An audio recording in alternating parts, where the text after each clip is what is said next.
We have Commissioner Gruen in the back, who you're going to hear from in just a bit, and I believe Commissioner Harris is joining as well. Really appreciate, Rick, you and your leadership and the league for allowing us to come in as partners and serve. With that, I thought we would ask Don, if you would, why don't we bring up our rookie class who is here for the first time, and Don, if you'd bring them up, and come on up front here, Dan. Come on up, gentlemen. Come on up.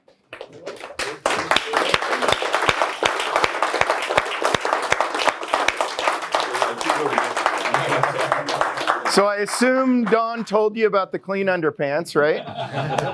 Okay, you guys know what to do. I'm sure you've heard. Okay, just kidding. With that, great to have you five gentlemen here joining us today, and we hope your experience going through with Don and James is a lot of fun. If you would, why don't you introduce yourself, why you decided to start officiating lacrosse, and that'd be great. Okay. Hi, everybody. I'm Dan White. Currently living in Sherwood, down in southwest Portland area. Decided to become an official because I grew up playing lacrosse. Started down in Southern California before I moved up here. Played at Sprague High School down in Salem. Went to Oregon State, played a couple of years, and then took about a decade break. Graduating, getting a job, having kids, moving to Portland, and then kind of started getting that itch again. So I started playing, joined the Pirates, played a couple years of club, and now I'm kind of thinking maybe doing something else. And I thought officiating would be a great way to give back to the game that my favorite game I love. So I think it's a good idea, and I'm excited to be here. Yeah. Great job. Great to have you. All right. Good morning. My name is Guy Okerman. I live in Lake Oswego. Part of the reason I am here today is because of all of you. I worked the table at Beaverton High School when we had that little streak there. And I worked the table and worked the box, and you guys were all so nice. Even sometimes you come to the table and start calling a penalty, and I'm like, really? Is that what you saw? I didn't see that. But then I had my eyes checked, and I realized, son of a gun, you were right. But no, I'm doing this also. My son is an assistant lacrosse coach at Rhodes College. And he just keeps encouraging. We'll watch games, and I'll say something like, "Well, then why don't you become a ref? Why don't you become an official dad?" So I'm making good on my bet, and I'm here. But I'm actually thrilled because I've been wanting to do this for a long time, and I'm pretty excited about it. Matt Rosenberg. I live pretty close over here. I'm a long-term coach down in San Diego, and I moved up in 2013. Didn't know anybody, and my kid was 4. So I just took a decade off, and I coached football. I officiated football this year, and just get back into things. It was so much fun, and I said try lacrosse football. So, Dave Hubbards. I'm actually out of Ridgefield, Washington, so I'm trying to cover some of the stuff on both sides of the border. My kids, when we moved back from overseas, my kids decided that, hey, we're going to try lacrosse, and so my son just graduated last year. So he's probably the pole that gave you guys the most grief from Skyview. But anyways, he just graduated, and the whole time they were growing up, I was actually served on the boards and whatnot. My son, my daughter played. And when I was growing up, I ref soccer, and this is such a better game that I decided that now that I don't have board responsibilities, I'd still like to do something, put my money where my mouth is, instead of yelling, declaring to the parents or yelling at the ref, going, they're looking for officials. We want to call the game. I decided I'd actually join you guys, and so I can actually tell them directly. So. You still can't sit on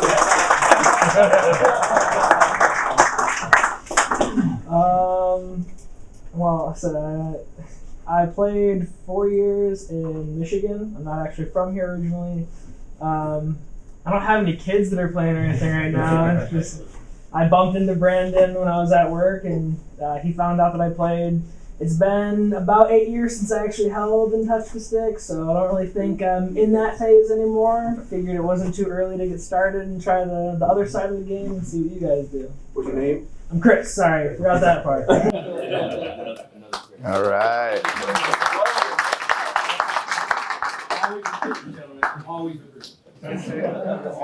Well, gentlemen, great job.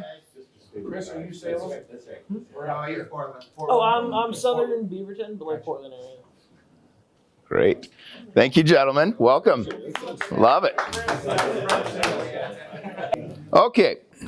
Well, with that, then let's move quickly on to introductions of the entire room, so everybody knows who's here. What I'm looking for is your name, amount of time you've been officiating, area you're in, and very quickly, and I mean quickly, one thing that you're looking forward to working on this season. Nick, will you start us out? Stand up and introduce. Nick Hargis, this is, I believe, my 16th year, something like that. Who's that skinny guy? And that's my one thing is keep working on my knees. Make sure my knees last through many more seasons. Gotcha. Oh, and I'm down in Tualatin, so Southwest Portland. Derek Scroggin in the Salem area. It's my 9th year, and I'm working on just my overall field vision, keeping my eyes up at all times and seeing the whole field. Great. Kyle Herding, I'm in year 9, down at Beaverton area, and then one thing this year, I think just getting back in the groove of high school. I took last year off. I'm excited to be back. So. Great. James. James Just, I live out in North Plains, so Hillsborough area. This will be my 15th year, and one thing I'm working on, as always, is crease play. Excellent. Brian Potts, I'm out of Salem area, and this will be my 40th year. Yeah. For this. 2020 didn't count. And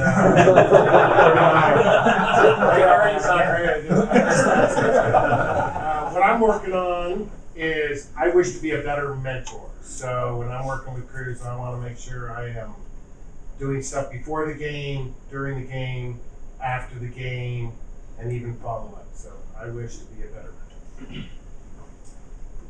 Locke Chandler, also treasurer for the OLOA, been in for now 20 years, and mechanics, always just cleaning up, tightening up mechanics. Excellent. And Don. Don Huber. This will be my 20th year also, and I'm going to be trying to run the right direction.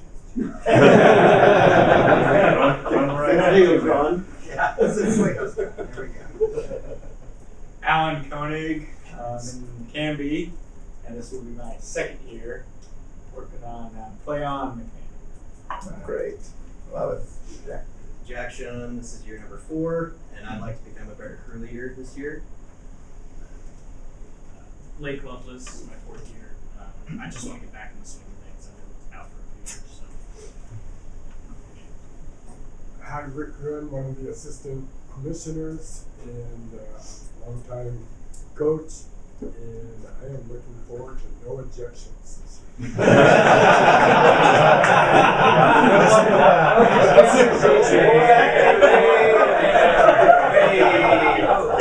Rick, I thought you said Neil could officiate this.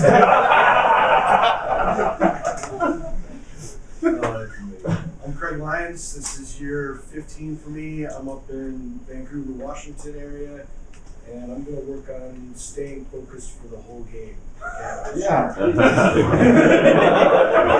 Who said yeah? Thanks, Kuta. So Lancaster. Ross Lancaster. I'm in the Portland area. I haven't rested in a few years, and I'm going to work on taking care of Nick's niece. That's a good thing. Patrick Brittingham, live in the Hillsborough area. This is year 14, 15 with James Just, and I'm just going to work on continuing mechanics and make sure the game's speeding along and not myself for pretty slow. Shaken folks, Now it's Hillsborough happening, area so- as well. This will be my 3rd year, and just all the nuances of face-off. So just keep working on that. Yeah, thanks, Shane. I like it. Great. Where are you going, Mom? We can come up. We can go to Monson. Mark Monson, this is year 8 or 9, depending how you count 2020. I live in the Beaverton area, I want to do a deep dive into the rule book this year to get better at my rules knowledge. Finally heard it. Thank you. What's a rule book? I'm Will Harris. I'm an assistant commissioner with Rick. That's my second year on the OHSLA board. Here to just showcase some support for you guys, all the work you do for the game. What you don't know is that I have 1 year of officiating experience. Yes. That's why I don't officiate anymore. So I know how hard it is, and I respect the work that you do. My name is David Christensen. This is my 4th year officiating. I've moved to the Albany area, so I'll be working Salem for Wellness. And so many things to work on, but one is throwing my flag up and into the forward and into the area back. Into the wind. That's a good one. Hey, my name's Jack Fairfield. Just moved here from Arizona, sunny Arizona. You're gonna need a rain jacket. Got through the ice storm there. I'm living in Beaverton over here. I think it's 12 or 13 years between teams. And it's COVID. I have it at Yeah, trying to, I guess my whole thing is getting used to this whole OLOA way of doing things. Jack, also a dialogue. Oh, great. Great question. Brian Cookta, year 7, and I still want to work on trying to be that calm presence on the field even when I am the coach. Oh, hi, I'm Scope, secretary. Hoff and Hugh tell me that I officiate like it's my first year. And so I got to get better at that. My goal is to get you to sign all your forms. Otherwise, Brian is going to come after me as well. So really, if you haven't signed in, sign in. Otherwise, you're going to get a green weed from me. And I got these other forms you're going to have to sign too, these contracted forms. I will have to sign, stay up to date, study, etc. Mr. Chess. John Chessar, 16 years. What a joy it's been. What a joy it's been. My goal, get up and down the field and try out the big one. Stay alive. So Don's going to grab his laptop. I'll go show it. Hey, John. Sure. Just bring a defibrillator with me. Yeah, I have one last thing. If I do have it, forget the mouth to mouth. Oh, it's already short. Drag you off the field 6 yards off. Good morning, everyone. My name is Brandon Nguyen.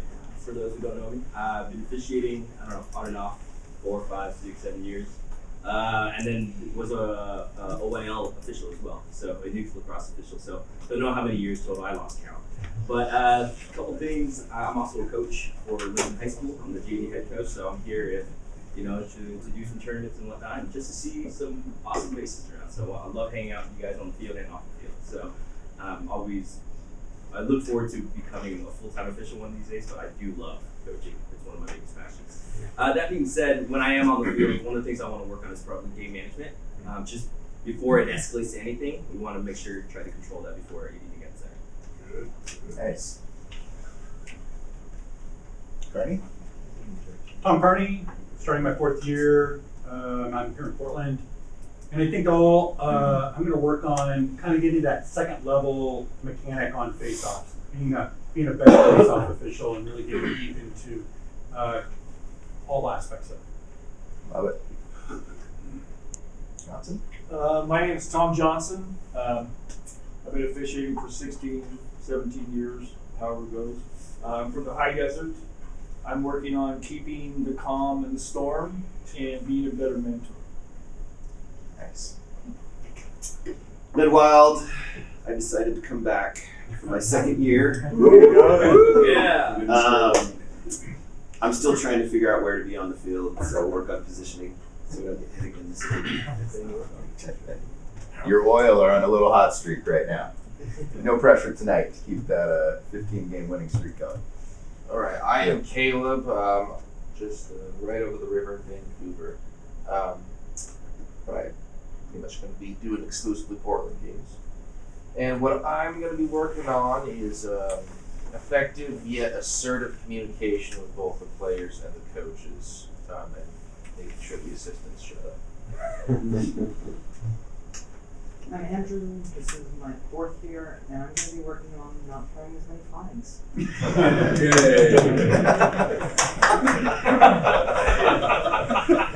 Is that why you love it? Yeah, you just gonna knife them. No play. No stab. You know what we're gonna do? In the video edit, he's gonna say that, and I'm gonna put all this roaring applause. Right there. That. Yeah. How you guys doing? Matt Burnett. I'm up in North Portland. It's my 8th or 9th year officiating. And I'm really going to be working on just sort of health and conditioning this year. I had a weird thing last year. It completely threw the second half of my season off, and I do not want to play that again. So I'm on stretching, on getting ready for the season this year. So it's crazy. I'm Neil Ryan. I am part of the 16th class that we have with John and Nick, myself, and Russell. Is that we're the last ones, right? I think so.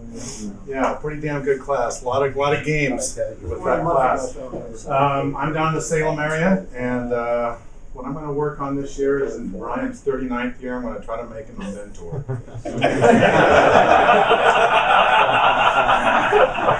Try to get Brian over to the game. Yeah. Hey guys, I'm Kyle Hamburger, going into my 2nd year officiating, and I'm going to work on just proper mechanics, techniques, and hey, yeah, really happy to see you on here. That's Kyle.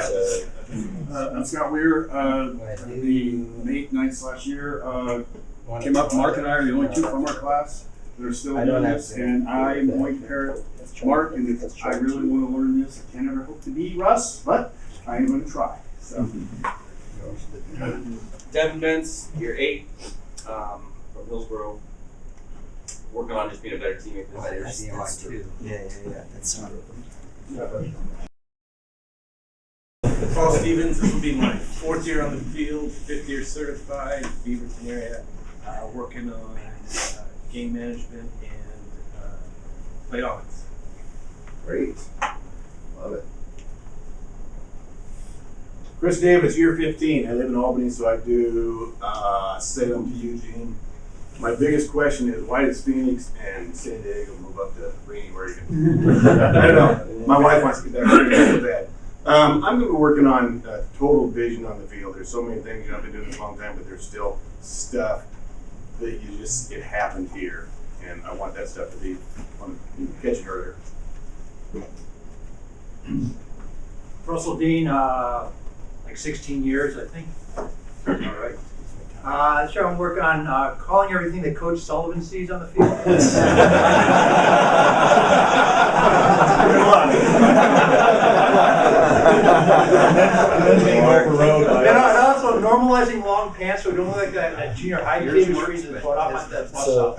Yeah. And in that video edit, it'll be crickets. Yeah. Glad to hear that. All right.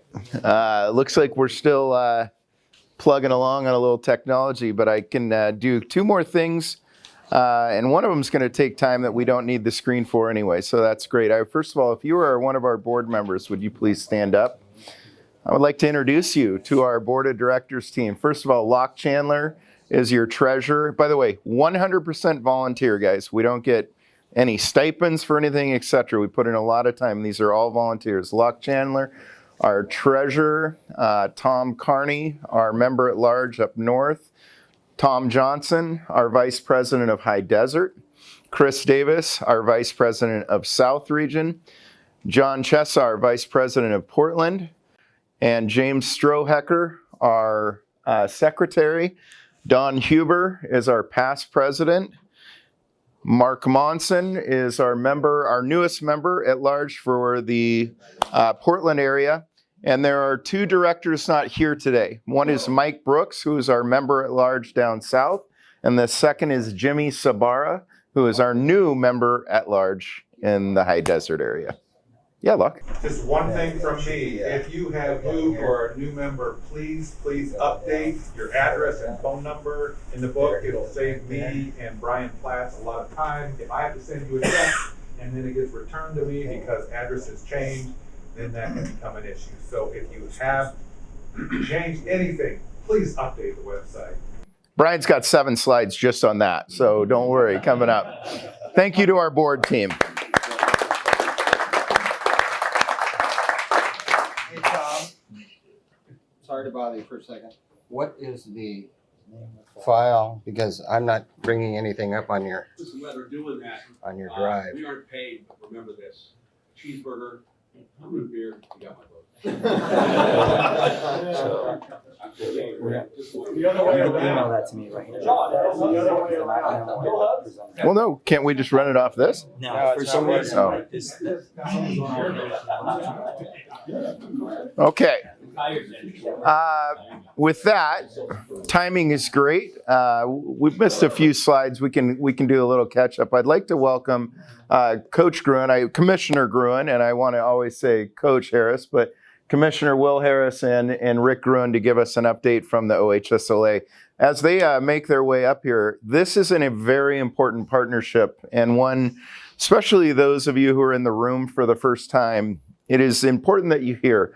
We have an incredibly constructive and productive relationship with the OHSLA as a group. And both Brian and I have the opportunity to work with this board. Brian has actually been appointed one of our assistant commissioners this year. He brings in obviously a lot. Oh, heck yeah. In addition to his web management, he has the mind of an official. And so top of mind, and I really appreciate the relationship I share with these gentlemen. Russell and I review all the videos, and by the way, we receive a lot, but it's great to work in partnership with a board that understands our role in this ecosystem and its health. So with that, I turn it over to Commissioner Gruen and Commissioner Harris. Good morning, everybody. So it's been a year of change for us at OHSLA. Paul Schlesinger, who you all know, many of you know, finally retired, but didn't leave us. He is Commissioner Emeritus and still is pretty active and involved. Sorry to be distracting, but I want to get that hooked up for Dan. He's the figurehead and doesn't do any talking. Paul? Yeah. Yeah, right.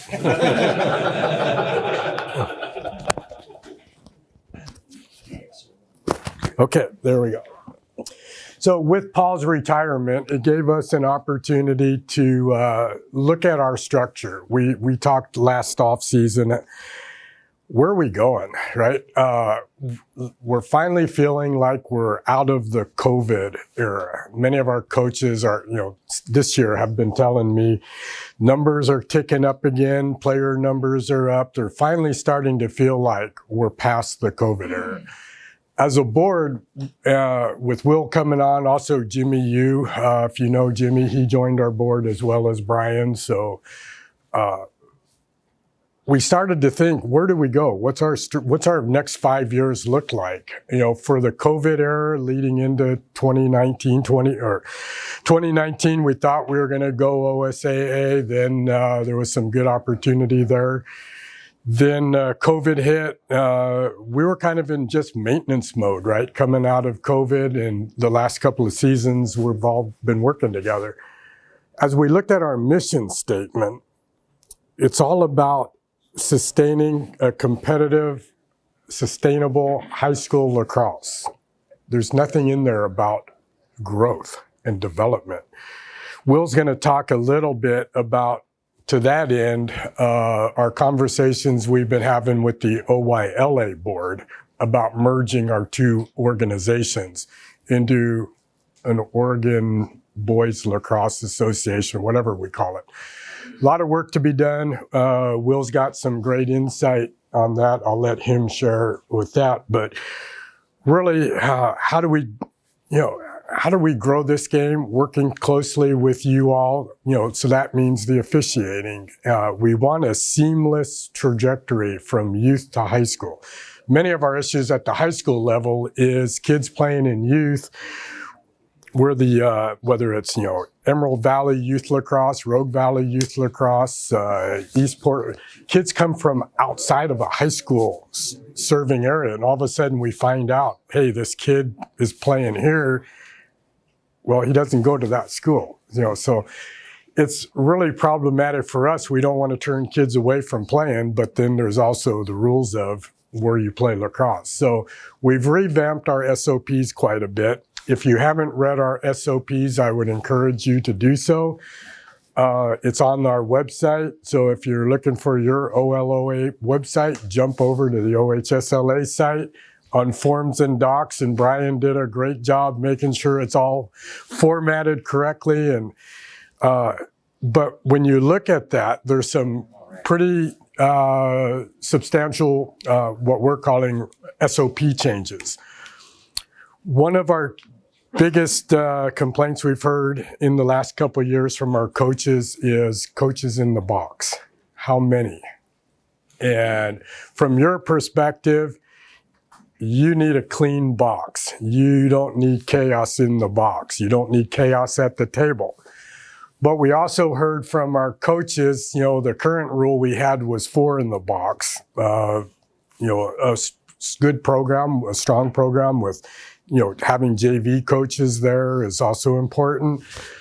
So what we did, it's SOP number 16 about the coaches box. It doesn't have any limit or restriction on numbers of coaches in the box. However, this is very important for you guys. It puts the responsibility on the head coach to maintain the box. If you got, who said assistant coaches? Okay, if an assistant coach is yakking, throw the flag or first have a conversation with the head coach. The compromise we made with the coaches to give them the numbers that they want is that the head coach is fully responsible for the integrity of the box. If you are seeing chaos there, you have the ability to communicate to the head coach, say, Coach, you need to organize your box. Keep it quiet. In the SOP number 16, it says, the officials can throw the flag at the head coach and penalize the team for improper conduct at the box. It's on the coach's side, only certified coaches can be in the box. It doesn't mean parents in the box. The only exception is the trainer that can be around that area. Only certified coaches can be in the box. So, they may have 6 or 7 coaches that are out there. But again, only the head coach can speak as you all want. So, flag and that's sportsmanlike only, or could it be a conduct? You may do whatever you like. It doesn't define what it is. That's your discretion. All we ask is, this is your tool. Yes, sir. What's it take to be a certified coach? So you have to, there's like 4 NFHS certifications. So they've got there's a coaching general lifetime certificate. Then there's concussion training every year. There's heat and illness. Yeah, there's a process. So through NFHS. And so at the start of every season, one of our other assistant commissioners, Jeff Melville, who kind of does a lot of our record keeping, every coach is required to submit to Jeff, to OHSLA, a form. We call it the attest form. They are attesting that all of their coaches are certified. They are attesting that they are carrying the adequate insurance on their program. And now they are attesting that they have read and understood the SOPs. No longer can they say, well, I didn't know it was there. We put it in there. You must read it. You must sign that you've read it. The other thing we cleaned up too, speaking of the box that pertains to you all, is the score table. So SOP 16 is about the box, SOP 17 is about the score table. It says in there, the home team coach is responsible for making sure everything needs to be there at the box, at the score table. You know, clocks and, you know, the usual things, communication to the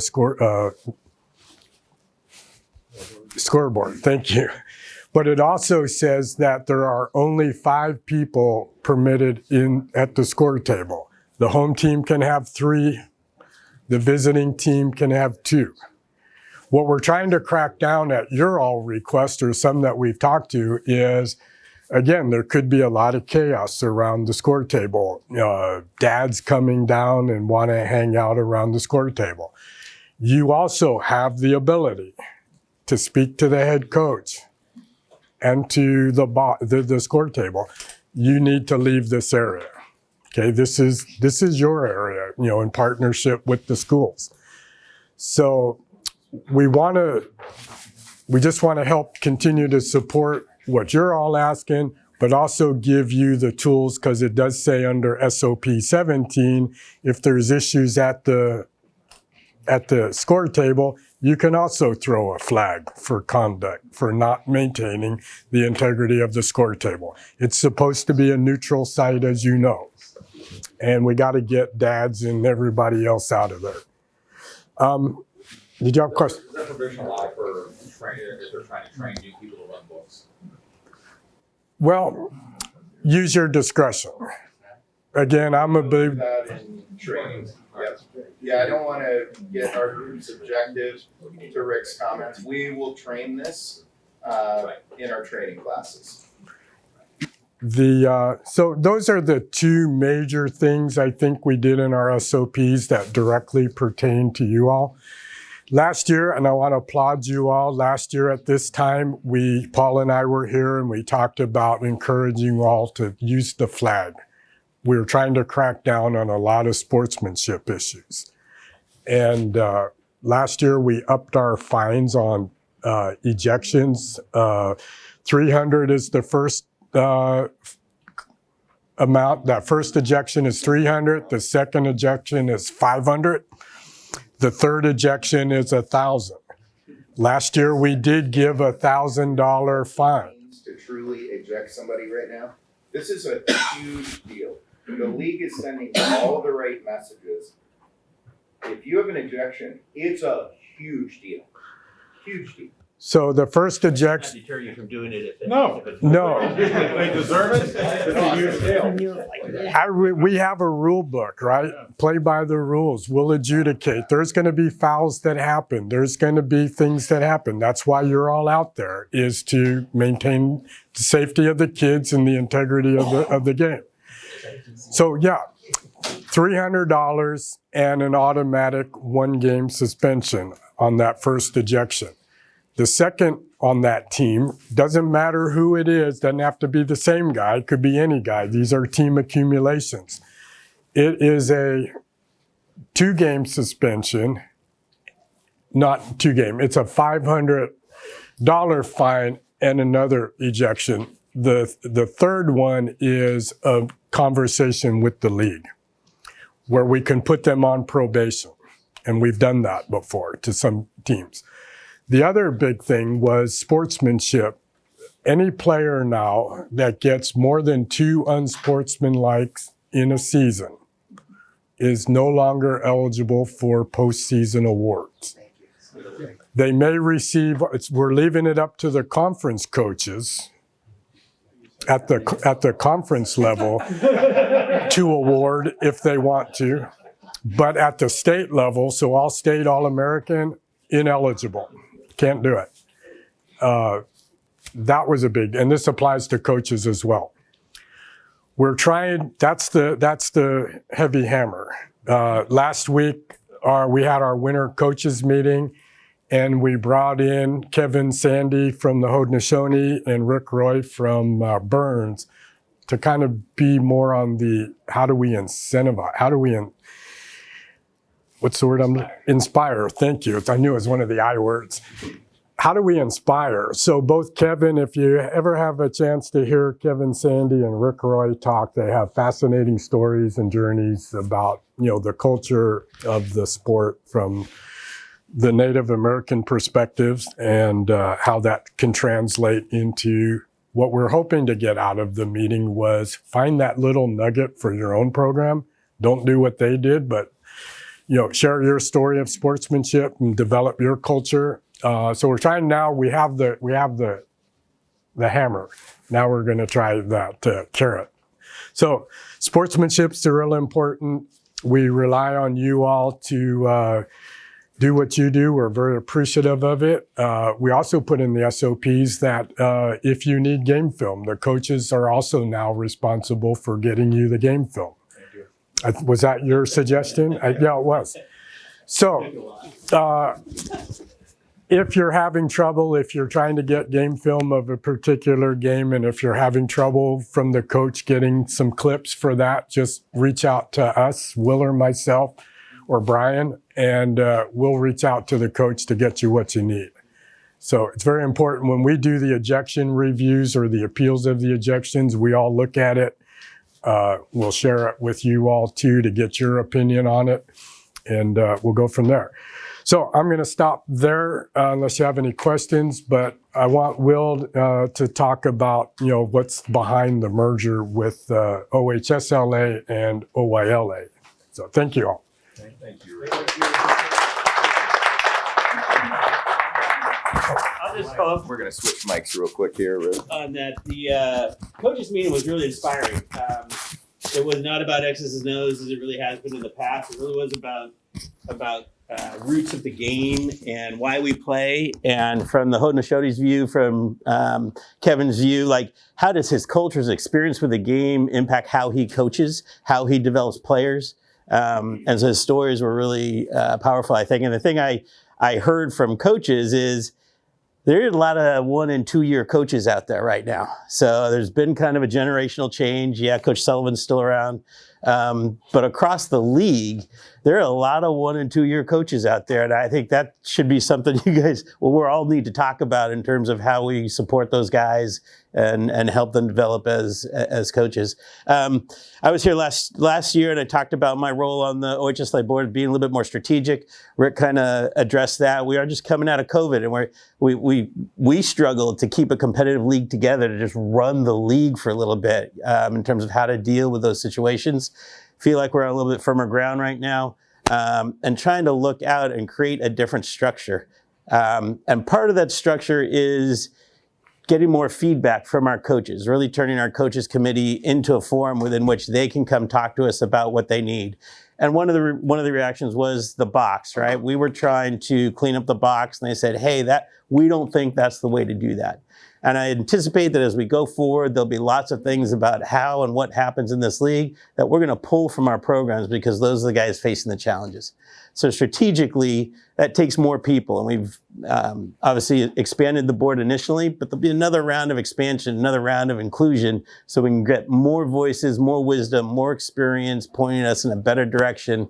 And I think what the board wants to do is not be managers of a competitive league, but stewards of Oregon lacrosse, and to be good stewards culturally, competitively, and in a sense of equity and fair play. On that line, one of the first things we did was reach out and talk to the Youth Association and realize that we're doing a bunch of things. We share a lot of the same values. We're doing none of it together. And we're creating a disjointed experience for the consumer, for our stakeholders that come from desperate, different youth programs into a high school league. And there's very little synergy across the state in that regard. Some programs have integrated youth and high school, but a lot don't. A lot come from aggregate youth programs into a single high school. And as we talk about strategy and vision and trying to really create shared values so that when I came into this league, the OHSLA was formed because a couple hockey dads in Cleveland got excited and one of them died, right? We were like, that is not what lacrosse will become here. That's the sportsmanship side of it. That's why we're trying on the culture. To capture parents and capture kids and share those values early so that our community isn't so impacted by what at least I see in other high school sports. We need to start early. So we've merged those boards, and what that will be is essentially a 9 or 10 member executive board of Oregon Lacrosse, and whatever we name it. And from that board, we'll create, thinking 10 committees that will specifically address items of concern, challenge, and opportunity in the state around Oregon. Some of it's growth, some of it's culture, some of it's coaching development, some of it's just admin and logistics, right? Some of it's our partnerships, one of which would be with all of you guys. And be able to pull people from across the state, across the youth, across the age range, club, maybe people who aren't even part of lacrosse at this point in time, but are managers and have board experience and are community leaders, so that we have more juice in our communities that can help around field space, that can help with school access and relationships with administrations. So our strategic purpose is, how does the OHSLA add value to our stakeholders in their experience with us here? Is that about OSAA, or is it about managing in a different way? Right? And all that needs to come from feedback from our stakeholders. So that's a lot of work. We've just started. It's not inked in any fashion. And we're going to talk to a lot of people about how we move forward. Our first step was to merge with the Youth Association. We're very excited about kind of a summer time frame in which we would then be operating as one entity. For this season, it kind of happened a little too early. We're supportive of each other. We're going to do what we can together. We're going to talk to each other, but we're still using the same mechanisms to run a youth league and to run a high school league. That's kind of our strategic toe in the water moving forward. So really happy to be here. And as Rick said, at our base, what we want to make sure is that this is a partnership that's solid, that understands each other, that can talk to each other in a mutually supportive way, because we can't be good stewards of lacrosse if we're not also including this body. So you're an important part of all of that too. And so you also have experience outside the field, outside reffing the game, and those are voices we want to hear too. So you have ideas about growth, or what you've seen in workplaces, or culture, sportsmanship, relationship with admins, like that we'll be looking for feedback from all of that. And that was one of the reasons we invited Brian to join us in this effort, that the wealth of his total lacrosse experience. And those of you who come from locales outside of Portland have probably seen this done in other places, have experienced, good or bad, about what others may have done. Those are all voices we want to hear too. So I'm available, Rick's available. We want to try to be available to everybody. Yeah, that's part of the vision. And I would say, Neil, we want to get you video, not just about ejections, but for your training processes. So maybe we can just talk, and I might just reach out to Dennis and Lincoln and Lake Oswego and just say, hey, do you have some games that, you know? Actually, I don't know if Brian has talked to you, but we're looking for him and I just to have a couple coaches put us on their huddle account. Yeah, that might be one way to, yeah, for sure. Yeah. Okay. Okay. All right. Well, so we're already doing it. This is fantastic. I would like to say, as long as I've been doing this, this is the greatest thing that's happened, in my opinion, is these gentlemen, Jeff Melville and Brian, stepping in.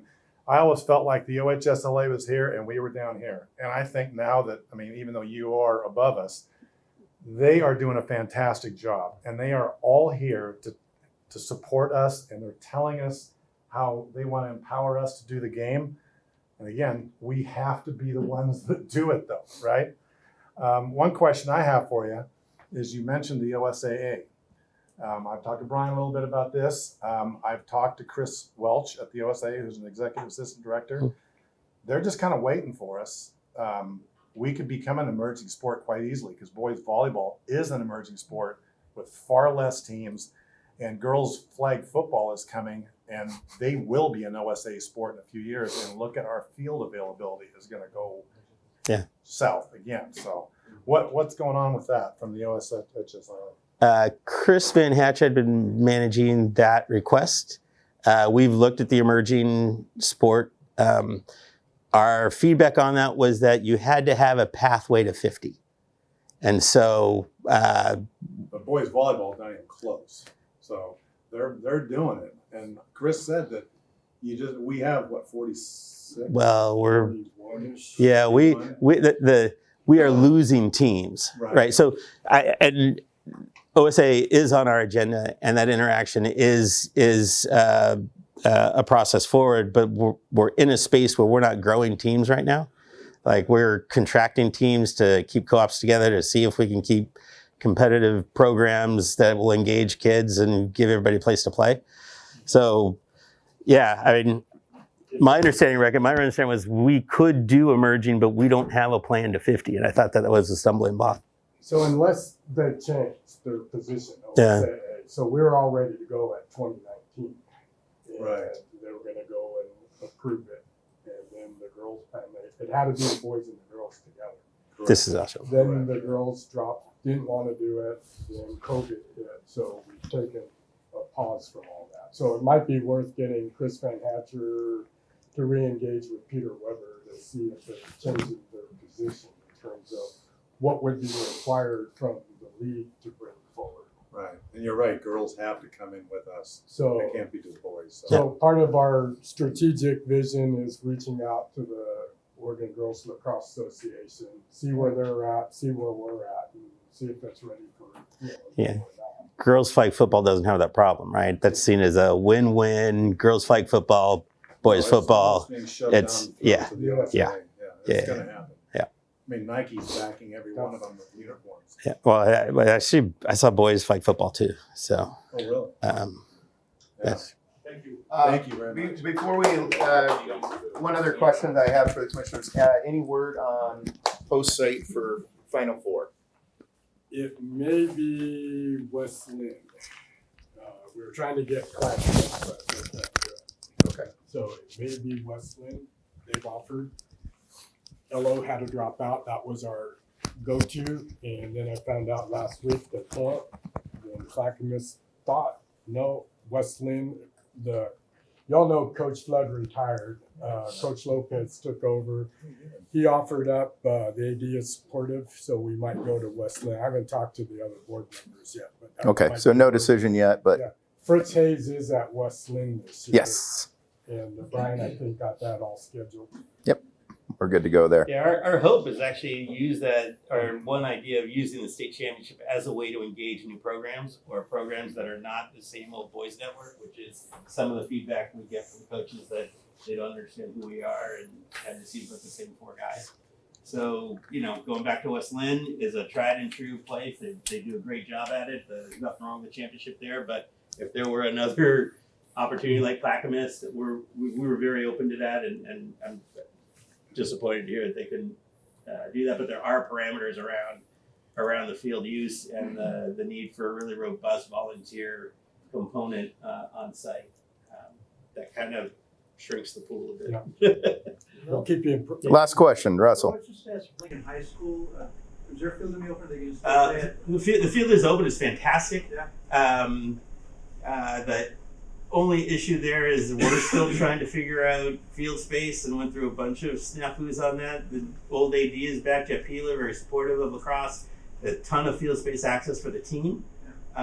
So both youth and high school will have access to that field, but it doesn't have covered stands and it has very minimal parking. Okay.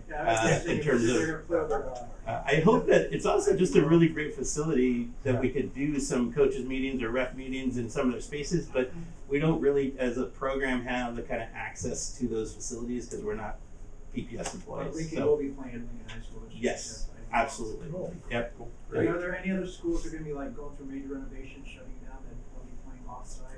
Well, not quite to that, but there was with the split at Clackamas School District and forming Nelson High School, they're now a co-op between Clackamas and Nelson, and their goal is to split games. Some home games will be at Clackamas, some will be at Nelson. Where is Nelson It's kind of in the Happy Valley off the 172nd. Kind of almost not good. Yeah. That's your motto. Thanks. All right. Thank you to you guys for not only what you do off the field, but showing up at the big or the hot games on the field. Oh, yeah. I always feel appreciative when you guys are there, knowing that you talk to the coaches and you've got our backs.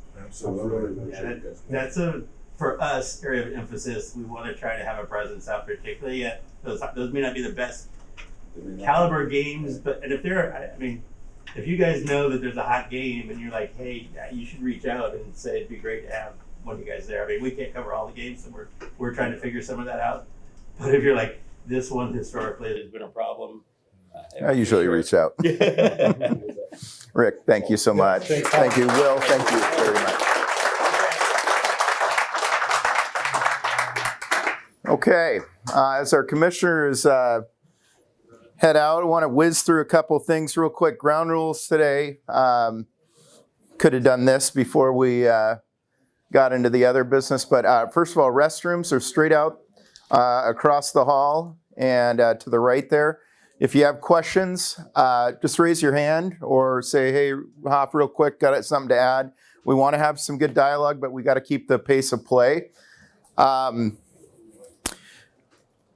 Introduce Dan to you guys. For those who weren't in the room, Dan's just a really special individual on our team in Salem, and he's putting in his own time today. The league does provide him some compensation for the work he's doing, but he is a real expert and a friend to our sport. So Dan, thank you so much for being here.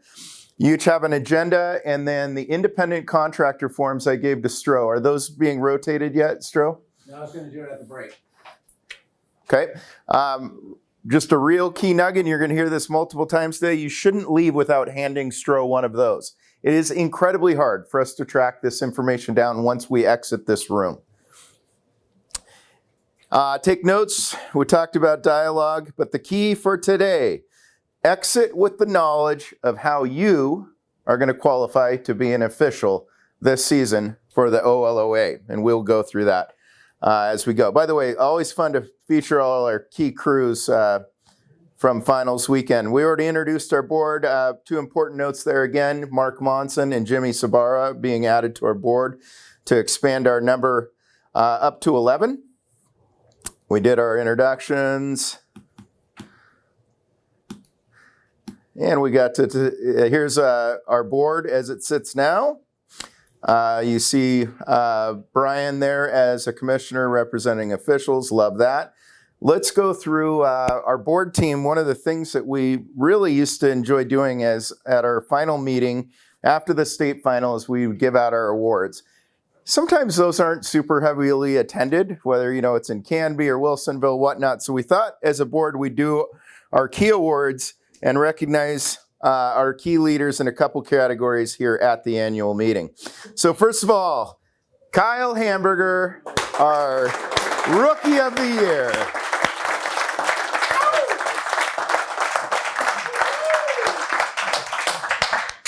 Kyle jumped right in as a rookie and really was able to use his coaching and lacrosse background for great things on the field. Does a super job in communication and did a fine job for Dawn and is our North Rookie of the Year. Our outstanding Rookie of the Year in the South is Johnny Montgomery.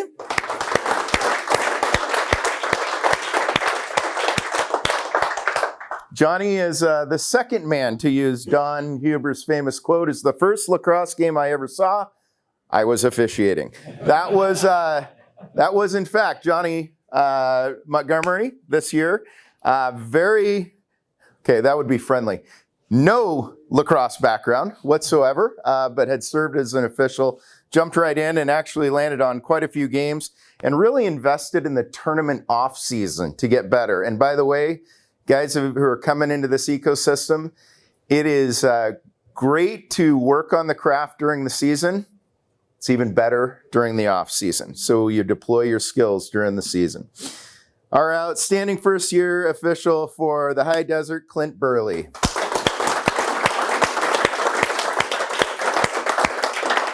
Clint's another gentleman that came from the coaching side and really enjoyed having stripes on for the first time, and credit to Tom Johnson and the group in the high desert for really welcoming Clint in to that group.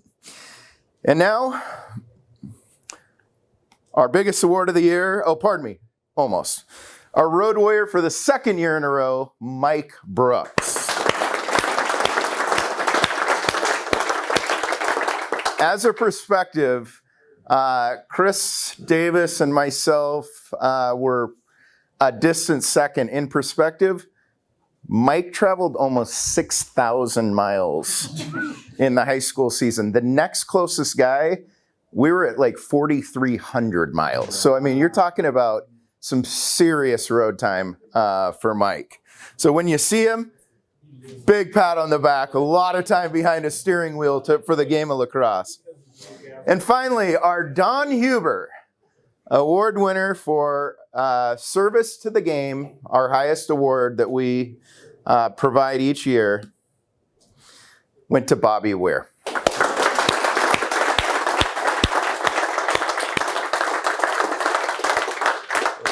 It's a loss to not have Bob in this room after so many years, 20 years of officiating with us.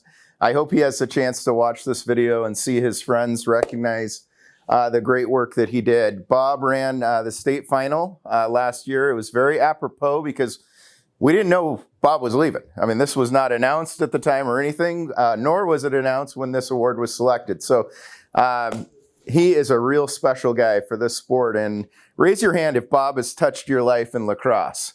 That's quite a few of you. Yeah, very special individual and did great things for the high school game and served as a collegiate official. But boy, his wheelhouse was youth lacrosse. And Bob is in Arkansas now and looking for opportunities in the sport. And please stay in touch with him. He is just such a special friend to our organization. All right, want to go through a couple. How are you going to communicate this award to him? Have you already done it? Are you going to be? We have not announced, so this video would be the first announcement. We as a board, we voted on these as a board, but this is all first time being announced right now. We can all text him now. You can definitely, in fact, you want me to put that, somebody take a picture and send this to Bobby. His brother's on it.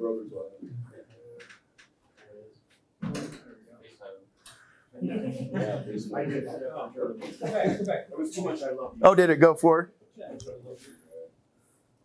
Right there. No, one more. Last finger. Oh, close one. There we go. All right. You know what? Let's see if he answers. He's probably on a route. He's working. He might. He sometimes will answer.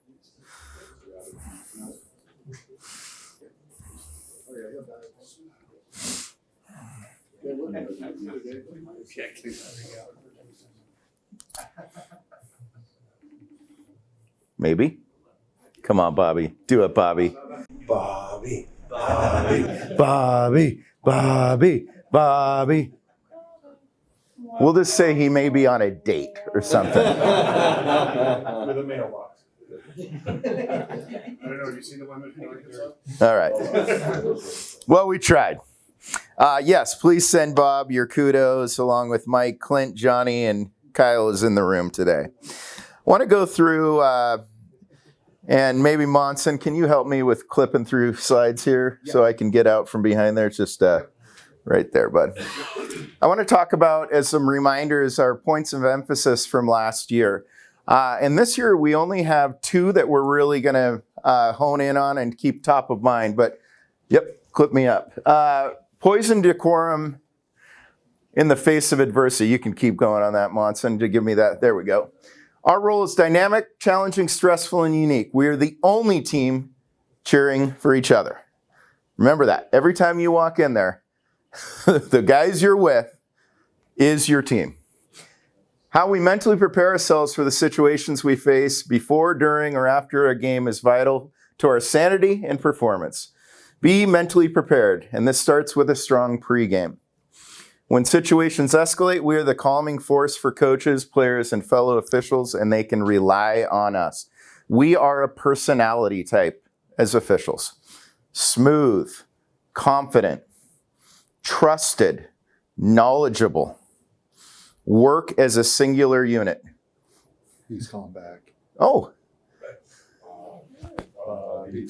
Bobby, Bobby, Bobby, Bobby, Bobby, Bobby, Bobby, Bobby. Bobby, Bobby, we're proud to tell you that you are our 2023 Don Huber Leadership Award winner for the OLOA.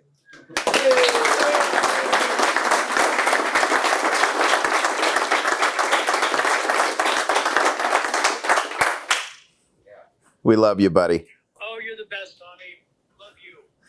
All right, Bobby, we're going to go on with our meeting, but we wish you were here. And guess who's in the room? Ross Lancaster.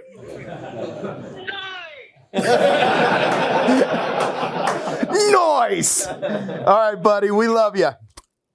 Love you guys. Bye-bye. See you, buddy. Thanks, Mark. I appreciate you doing that. Okay, next one, Mark.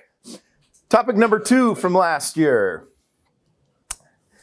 Properly worn equipment ensures safety for the student athletes and consistency amongst teams and the athletes in the sport. Elbow pads, where do they belong? On the forearms. Okay, this body told us to enforce that. So we enforced that last year. Real smooth, right? We'll talk about that in veterans training. Chin straps are to be worn over the chin, not over the face. I'm going to give you a predictor. What does college lacrosse always tell us? If it comes there first, where is it coming next? It is a penalty this year if your helmet comes off. Do you know why? The manufacturers proved to huge amounts of impact, the helmet will not come off if properly worn. So if a helmet comes off, they are defying laws of gravity if they tell you it was properly attached. You have a question? Yes, sir. No, just to emphasize this, when I was playing high school, I thought I latched it properly, and before the blew whistle, one of the officials tapped me on the shoulder, told me to adjust it. I took probably the biggest hit ever shortly after that whistle blew, and luckily I was okay because someone reminded me to fix it just by hand. Great. Yes, sir. I had a question going through the rules guide from this year. What about cue collars? It talks about accessories and things like that. I know the cue collars are becoming popular. Cue collars are 100% legal. Okay, it's one of those that says nothing other than certified equipment. So what that qualifies under is actually a medical. Okay. So if it relates directly to medical condition, it is 100% legal so long as it is a manufacturer devised device, meaning it has met safety protocols for the athlete as well as the around them. Great question. Mouthpieces must be worn within the mouth, not fishhook or in the air altogether. In full transparency, us at the exec board, this is a real struggle because we have horrible modeling occurring on every nationally televised collegiate game. There isn't a poll. Zappatello is wearing the one for Maryland this year. Ajax literally never has an elbow pad on. His mouthpiece is hanging to here. And all season long, what do these kids see the people they aspire to be doing? Not wearing a mouthpiece and wearing their equipment incorrectly. We sit, a number of us, in these collegiate meetings, and we're in December, Don and I in Baltimore. We're going to make them wear da-da-da. 3 months into the season, there is not a damn kid wearing anything. That's all on TV. We have been asked by the league to enforce, so we will continue to do that this year. Thank you, Mark. Athletes, again, may utilize a single line of eye black across, located directly across the cheekbone, no war paint. I am going to give a caveat here. If you have a game in which Burns is playing, do not touch this rule. Okay? Native players have every right to display their native markings as players on their face. So here's what I will say. If you are concerned, call me. Call your assigner. Don't make something that isn't there suddenly something that the league's having to address. So, are we going to require only a strip across? Yes. If we have a team from Burns or traveling from out of the area and it's a native player, can you please not touch that in trouble? Okay? Let's use some common sense there. But Tom, what if the other coach complains? Great. That's where we can engage, but not until there is a complaint or something happening because of it that is having a negative effect on the game. Neil, you had a question. When you say required, they can choose not to wear it, but if they do decide to wear it, then the requirement is one strip. For non-native players, yes. I mean, for just normal, They don't have to. No, nobody has to wear it. It's required, but I want to make sure everybody knew that it's not. Oh no, many kids don't wear eye black at all. So that's not an NFHS thing, that's an us thing, that we're just deciding not to touch the native kids, right? But from the OHSLA level, yes. Last one. I'm going to be real brief on this. At the time, we were looking at how we could merge with the OYL to help with vertical officiating from youth all the way up. Thank God the league is grabbing this. It's a conundrum. Nick and I have served on. Nick cut. Oh, what a guy for serving. I mean, Nick was on the board when I joined. Nick was on the board when I left. And I feel like I did like 10 years on that board. So, Nick, you are the man. You and Bob have held it down for many years. That group has had an interesting run. I love where we're going with this and know that our officiating group is going to help get this vertically integrated over the year ahead. I don't need to read anything else there, Mark. Let's move into 2024 key points of emphasis. Mentoring our future. We are going to have a concerted effort to enhance game theory and practical management skills of our emerging officials.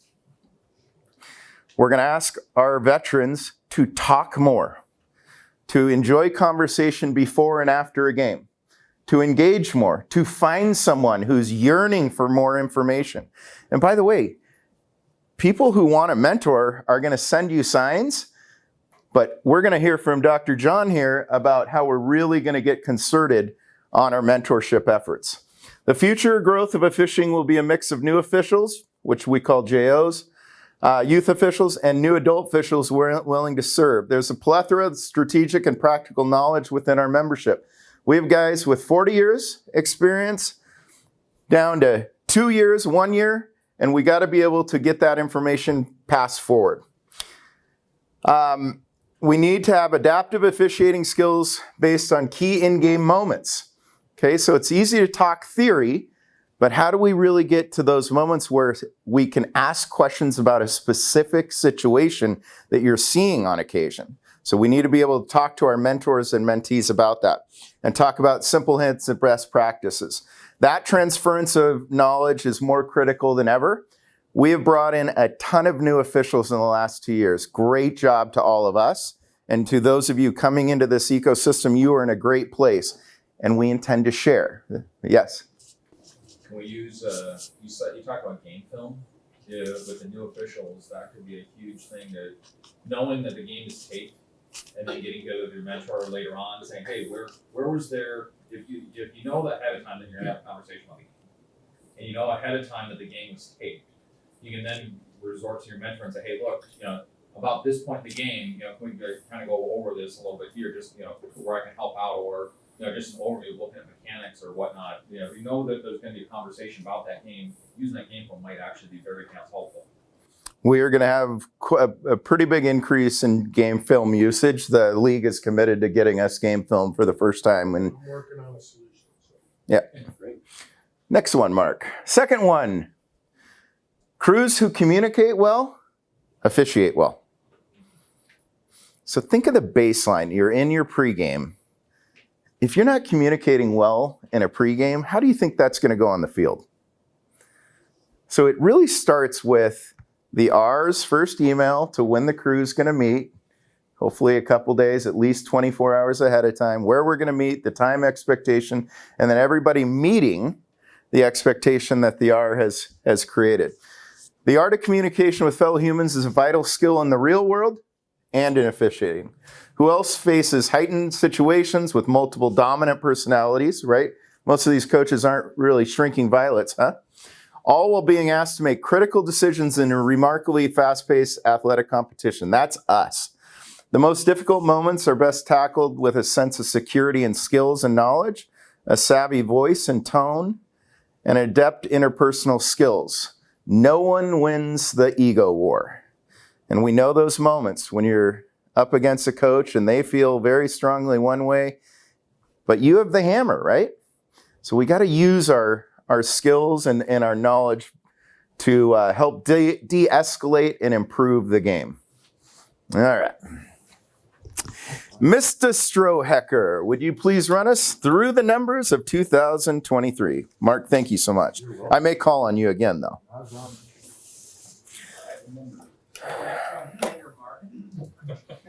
Wow. I stretched first. All right. Obviously, we moved in it. Do I need the mic? No. Oh, yeah. Thank you. Sorry. Thank you. You can see where we are. No, thank you. You can see where we are now. Obviously, we've had a blip in and around officials, and every sport had this blip over here around the pandemic. Neil does football, and the drop in officials around football was tremendous in the state and his association. Basketball, lacrosse, you name it. This was nationwide. We're picking back up. This is important. And it's important in hearing from Brandon and who he talked to and others that we bring people in. We've got to talk to people, right? Whether it's adults who have been out of the game. Stroh, you have a recruitment entire slide. Thank you. Next slide. Number of games. This is important too because, you know, there's a couple things here. As our game level goes up or meshes out, it's just going to continue to climb. But the thing you really have to understand here is that based on the foundation of what we have with our signer, you've got to make sure that your schedules are up to date because our signer hates it when he assigns you to something because we have a ton of games and you say, well, wait a minute, right? And then we got to scramble and then we got to put two persons on a game or we got to do doubles or whatever. Our games are going to continue to climb. You heard that from the OHSLA. Next. Okay. The officials per game. Obviously, last year, we had some two-person games because we just ran out of space. And that's happened again across all sports. We've got to continue to recruit. We've got to get more officials. But you can see the majority of games are 3 people. 78%, right? Good numbers. Next. JV, well, 1 game. I mean, 1%. This is great. This is really, really great. Now, I'm sorry for that 1%, right? I mean, good luck to you, but, you know, sometimes it happens. It just happens, right? I think one of the things to notice here, guys, that's really important is you look at the number of games in varsity versus the number of JV. They have shrunk considerably. Our number of JV teams has drastically decreased. In fact, it's down over 20%. Think about that. 1 in 5 JV teams that were here 2 years ago are no longer here. That's a feeder system and very important for us to have the ability to have the back-to-back games. It's very attractive for guys to get both games in. And so we need to see this sport continue to pick up numbers for the health of our association as well. I think the other thing, if I go back to the JV focus, remember, treat every game like it's the Final Four, right? When you show up early and you're prepared and you look good, right? And you've got the rules down and you're conscious and on the game tightly, the JV coaches appreciate it. The JV players appreciate it. The parents appreciate it. So treat every game like it's the Final Four. That's my encouragement there. Final, moving forward. Again, we talked about rookie officials. We've been growing here, you know. Thanks to Kyle, well done, you know. Austin, Juba, Clint, congratulations. Johnny, yeah, again, Johnny, if you work with Johnny, it was a dear caught in the headlights, his first games. But he just continued to learn. He really had this passion. He wanted to do it. He was a football official, and he just kept growing. So, again, 295 games. So, milestones. I'm going to talk a little bit more about foundation, but here's your foundation. The foundation of what the OLOA is. The foundation is built on people that have commitment, that have spent the time, that have put in effort, that have really given a lot of themselves to where we are now. And they're right here. Don Huber, 20, 21. Bob Weir, we miss you, buddy. Neil, Russell, Ryan, Craig Lyons, you know Craig, 15 years, 800th game by Don, right? I mean, think about it. That's a lot of whistles and a lot of flags, right? Don's case. That's about 40 flags. Right? I know. That's true. That's true. Never throws a flag. I don't think Don plays that much, Neil. Hey, Neil, about 2.5 miles of running for Don? I know. That's true. You got the doctor. The doctor celebrated his 500th milestone last year. Congratulations, doctor. Right. And James Just, the grower, the man, 400th game. Now, unfortunately, Leo has decided to retire this year. And if you ever work with Leo or been to a tournament with Leo, just a great human being. Yeah. And so we're going to miss Leo, seeing him around. We'll see him at different locations and stuff. And Jim Hupp, 248 games, 13 years of officiating. And then 300th game, Spicy, Mike Brooks, Scroggy's right here, and Devo right here, 300th game. Right? Yeah. Congratulations.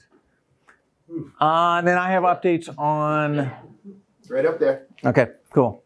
I want to talk about a couple of things. I'm going to pull out my notes here.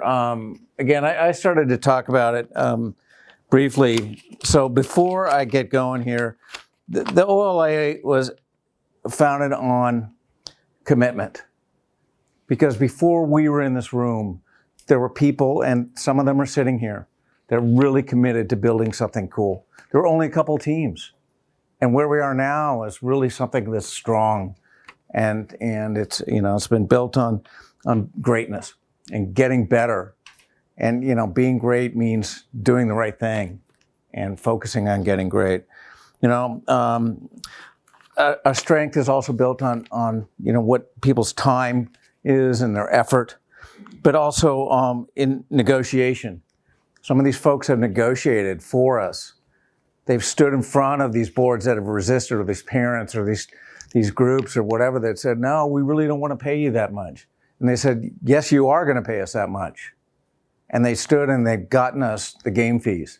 They've gotten us the travel fees, right? And these are things that we need to appreciate as a group, right? We need to understand what our foundation has been built on. So I'm talking about the bylaws here a little bit. That's a part of our foundation. But the foundation is here in this room. So remember to look back and thank the people who helped build what we have here and build what's great. And also it's about engagement. And it took me a while to figure this out. I was on a board down in California, in Northern California. And really, once you start putting time in and you start getting engaged with the game, and some of you have been parents and come up that way, or you've been coaches, and thank you for that. But you've been engaged. And once you get engaged, it becomes, so much more attractive to you to do something better. But I really encourage you, as part of your engagement, to keep learning, keep getting stronger, keep asking questions, and keep getting better. So before I move on, I've got a couple of things here. Sorry. Okay, so as a board, we go through some different things, and we have different, philosophies and different approaches, and maybe you've heard some of these stories, maybe you haven't. But the first person that I'd like to recognize on the board, somebody who's been very calm, and he's showed me patience, and he's really brought some ideas and enlightenment And you know what he does is he gives us kind of a group hug.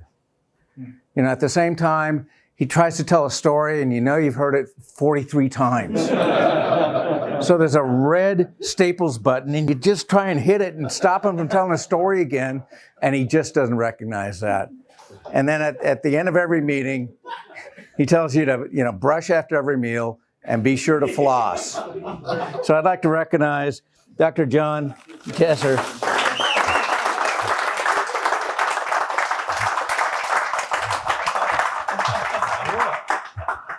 Give me a picture. Hopefully that's Jim. He's a white Russian drinker. Okay. The next person is somebody who probably doesn't get enough credit. He's the best official I've seen, certainly on the West Coast. He does college. He does this. He suffers happily for all that we do and all that we say. He has to, you know, listen to me whining, you know, all the time. Everybody, yeah, exactly. That's true. That is true. That is true. Especially with so he has to take that. He has to watch the film. He has to be patient, you know. But he leads us with courage and with confidence and with strength. And I really want to thank him for that. And that's right here is Mr. Hoffert.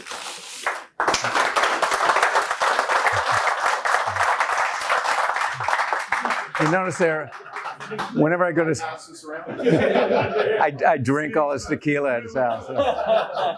There's some state law about alcohol on school grounds. Is there? I never saw it. Never saw it. Can't be fired. The final person I'd like to point out, and again, we talk about foundation. This person has been the foundation. He's been president of this organization, and he was recognized recently to be the governor of District 11 for college officials. And I don't think there's any higher recognition that you could have. This person not has only showed me patience, he's tried to teach me patience, right? And that takes patience. Yeah. And he's tried to teach me how to be nice to coaches, and it's just never worked. So anyway, I just want to say thank you. He was, again, part of the foundation. You have to thank these people for what they've done and where we are and how we've gotten here. But it's Mr. Don Huber, the Dandy Don.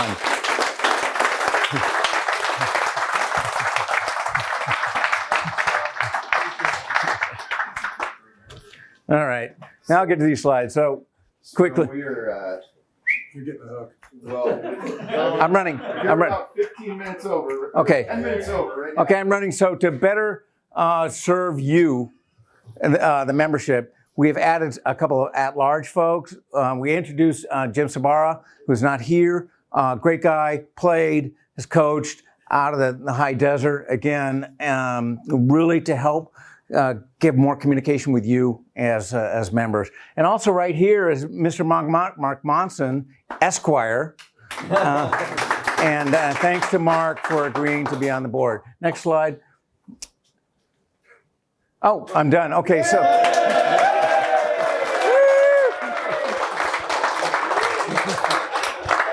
Thank you. My pleasure.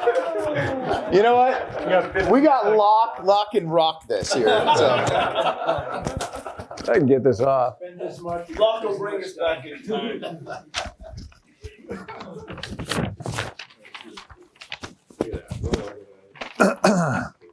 All right, so treasurer's update. And so with regards to our books are balanced. So our total right now is about $22,284, but $12,547 is Fritz Hayes dollars. We did give $1,000 to the OYL this year, and so in our disbursement. And so for the Fritz Hayes, which we'll talk about later, you'll find out more about what that is and the tournament that happens with that. And so that's a large amount of our funds. And so we have a balance of about 9,700 otherwise. We usually like a buffer, about 4 to 7 is where we like to be. And so that's why we actually reduced your rate of fees for this year from 8.5 to 7.5%. So more money in your pockets, which is what we want to do. And so I'm proposing that we actually drop that down to 7 just to help us get back into our buffer year. But we may want to do a Laredo tournament, so great for the newer officials. And so that costs us typically about $1,500 to $2,000 a year because we put up a lot of money for that. But it's a great opportunity for our young officials. And you can see So that leaves us, but we should be getting about 1,300 more because of our new officials, and we do that at the end of the year. We don't do it at the beginning of the year, just to make sure who finished. And so we actually sent a bill to the OHSLA for that reimbursement stipend, and we should be getting that back. Rick did approve that. So again, our funds should go up to closely $11,000 for where we want to be for the year. And that allows us to do a lot of things. And so you can see through here, I have it all written out. So you can see rookie equipment. We spent a lot of money on that this year. And so, but it's not just 1 year. That's going to last us 2 to 3 years. It's like we're paying for sort of the timers, flags, everything for the new officials. And so that's going to give us some amount of leeway for a year or two. Don usually sends me a bill from he's paying on his credit card, and for the tournament hats, for awards and things like that. And so that's all under that. And so you can see we're going to drop down to the adrenaline tournament. We have a number of tournaments that we did. It's a great opportunity for learning afterwards. As Tom mentioned, a lot of the opportunities for growth is in these tournaments where you're going to get 10 games, 8 games, 12 games. You can mentor with a lot of experienced officials, but it's great to get that repetition in. And so you guys made almost $29,000, $28,000 with the adrenaline tournament. That's going back into your pocket, but I had to write those checks, so that's why it's on here. Sally, a great tournament, which we're going to hear about later. Again, that brought in, you guys had another almost $10,000 for that this year. Again, back into your pocket. And you can see some of the areas where we spend out our money and at all at the end of the year. And you can see we're in the negative about almost $2,000, but again, we're going to get $1,300 of that back with our grant, and so that's going to run us in the minus about $600. Any questions about finances?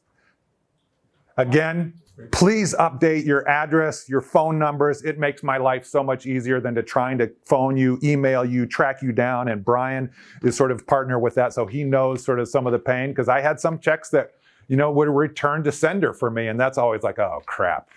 Here we go. And so having to track these guys down because it's their money. I want to give you your money. If you don't update your stuff, though, that's on you. You guys, having Locke do this is a huge asset for all of us. Just full disclosure, I was the treasurer before Locke. It's a lot more than you think. And Locke, I just can't thank you enough for your work. You bet. My second tour of being treasurer. Second tour of duty.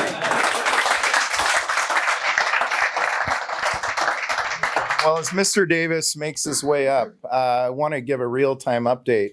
I got to switch the slides around last night at 11:30. At 11:10 last night, Rick Gruen called me and said the OHSLA board has agreed to our terms. So, gentlemen, we are locked in contract, and you're about to see it. First off, where'd you get that picture? Wow, that's an old one. Before I get started on our pay, which I guess we're going already, anybody that doesn't have a picture on the website, we're going to take pictures afterwards. And if you have an old picture, you need one updated, I updated one last year. So I guess my presentation is done because Strohacker used all my time. Anyway, this is our new fee structure for this year. We're up 5.8% to $72, $63.50 for a JV game. And like Hoff said, if we get double headers, that's really nice because you drive there one time and you get a couple of games in. So, and then our mileage. These are our interzone travels. They went up a little bit, and then we bumped up 4 cents a mile round trip. And I think IRS is getting up to 67 cents, 67.5 cents this year. So you want to track your miles, but that's a pretty nice payback compared to what we get in a lot of other sports. Okay, thanks.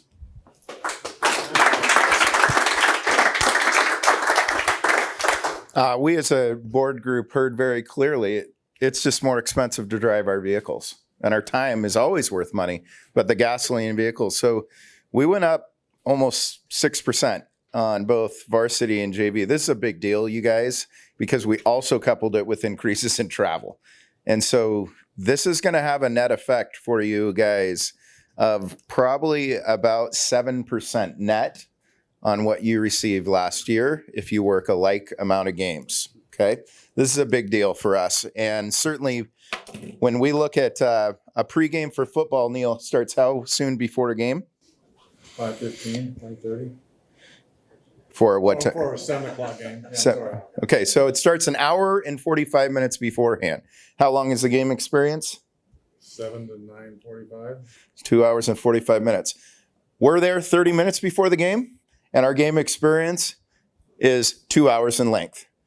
This is terrific. And by the way, we did the charts compared to other sports. Great job for us, and this is a great sport to be officiating in. All right. Sabara is not here, and I need to make up some time. Here's what I'm going to tell you. Independent contractor agreements need to be signed. James, if you start spreading those around. What it essentially is, actually, where's one of our attorneys in the room that can do a good job? Mark, explain why an independent contractor agreement is in place. Okay, in short, if you're an employee, you have certain rights and privileges, and you have obligations. As an independent contractor, you don't have those obligations, but you don't also have those rights and privileges under law. You are independent contractors. You are not employees of OHSLA or OLOA. You are independent contractors. You dictate your schedule, that sort of thing. All right. Any questions about that? This protects you as well as OLOA. What are we going to start a union? Scotty Ware would like to start a guild. Thank you, Mark. You're welcome. Okay, guys, so we need you to sign those. We got one? It's very important that we get these back. While we gather these together, in all honesty, these go directly to the league as part of your contractual non-contract with the league, for lack of a better term. What it says is they recognize you're independent, you're an at-will employee. At any time, if you are not enjoying your experience, what can you do without any repercussion? Stop doing it. Turn back your schedule, okay? You guys are at will. We appreciate your services. This allows the league to contract directly with the OLOA instead of contracting with you as an employee. Next thing I'm going to bring up, and for the sake of time, we're going to talk about conflict of interest. I'm going to just boil it down. This is all on the website. If you played there, or you have a family member that played there, or you're doing business with the school, you need to declare that. Okay, so a great example of this. Brandon Nguyen is one of our member officials, extremely capable. What school will Brandon never be on a game at until he's 5 years removed? Lincoln. Don't you think that's pretty solid ideas? Okay. Mr. Verding is the junior high principal or athletic director. Associate principal. It's a government term. Okay. We call him the man. He's at Sherwood. Okay. So Kyle's going to be doing Sherwood High School games. We've got to remove any opportunity for a parent or a coach or anybody to say something isn't right here. Okay? So it's risk mitigation for us. And how you do that is you just send myself and James Strohacker a note of what school that may be for your family. Derek, could you're a guy who has had to do this in the past. Yeah. Will you give a real life example of what you had to declare to us? My sister-in-law works at Walton High School. Okay.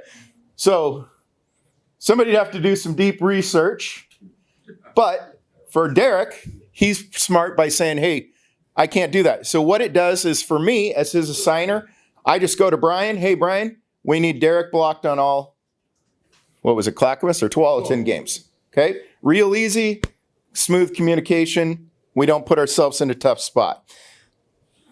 The last one I want to talk about is I would say, too, if you get assigned those games, if you get assigned a game like to Tualatin, call Tom and remind him, because mistakes can possibly happen, right? Brian Platts, could mistakes happen on your program? Okay. What happens is when you're covering for someone. It will not even show up as an option. Okay. If you're entered, If declared. If declared. That's why we need to declare them, and then we hard code them. So as an assigner, when I go down, I click, and it does a drop down. It won't even show your name there as an option. The last one I'm going to share with you is a social media policy. I call it our common sense policy. As an official, we need to be balanced, smooth, soft side of the pillow. We do not express ourselves about game situations, fellow officials, coaches, behavior, anything on social media. Okay? It's just a tried and true rule. If you go on to my Instagram page or Facebook or Brian's or whoever, if you're going to see a lacrosse picture, it's probably just a bunch of chubby guys with their arms around each other going, yay, it's an honor to serve. You're never going to see any reflections of, hey, this game got out of control. Hey, I had an issue with this person. And especially for those new coming to this room, this is not a gentle, suggestive policy. Our board has gotten involved in the past. Please don't force our hand on that, okay? Make smart moves on social media. We're not saying don't have social media. That's not a reality anymore. We're just saying be smart when you play in that field. Okay, we made up a little time. 9:45. All right. Mike Brooks was going to do, Mike got caught up down south. He had intended to be here on our board, was going to do the Fritz Hayes. Don, you're a great guy. Would you mind jumping in for Mike to cover just the Fritz Hayes for a couple slides? Yeah, Fritz Hayes. Don, I need you to come up here and be on the microphone. Neil has said he wants to give you the Craig Poole treatment. Yeah, thank you. Yeah. Games are adding up. Yeah, exactly. Just a couple minutes. Just a couple. Not counting. Just a couple. All right. You guys have seen more than you have of me. So anyhow, Fritz Hayes Classic. The reason we have these games and this tournament is because we had one of our officials that was murdered. I think this is going on 8 years now. Back 8 years ago, we dedicated a tournament for him. All the funds for this tournament are collected from the game and go for youth officiating. So that's when Locke was talking about the Fritz Hayes money that we have. It all comes from this tournament, okay? And so it's a real honor. One of Fritz's big things was he used to love summer league Hawaiian shirts. We always, and we still do that. So usually the guys that are reffing summer league will be reffing Hawaiian shirts. It's really kind of fun. That was all started by Fritz. Okay. So this year it's going to be at Lake Oswego or at West Lynn High School. Should I mention about if you attend all the veterans classes? Oh, you do? Okay, then I'm good. Otherwise, plan on being here. It's great. It's a lot of fun. There's top 6 teams in the state that compete. So we purposely exactly. So all the semifinal games that happened last year are going to happen right here at the Fritz Hayes. Plus, I think they bring somebody over from the high desert and somebody up from the south, if I recall correctly.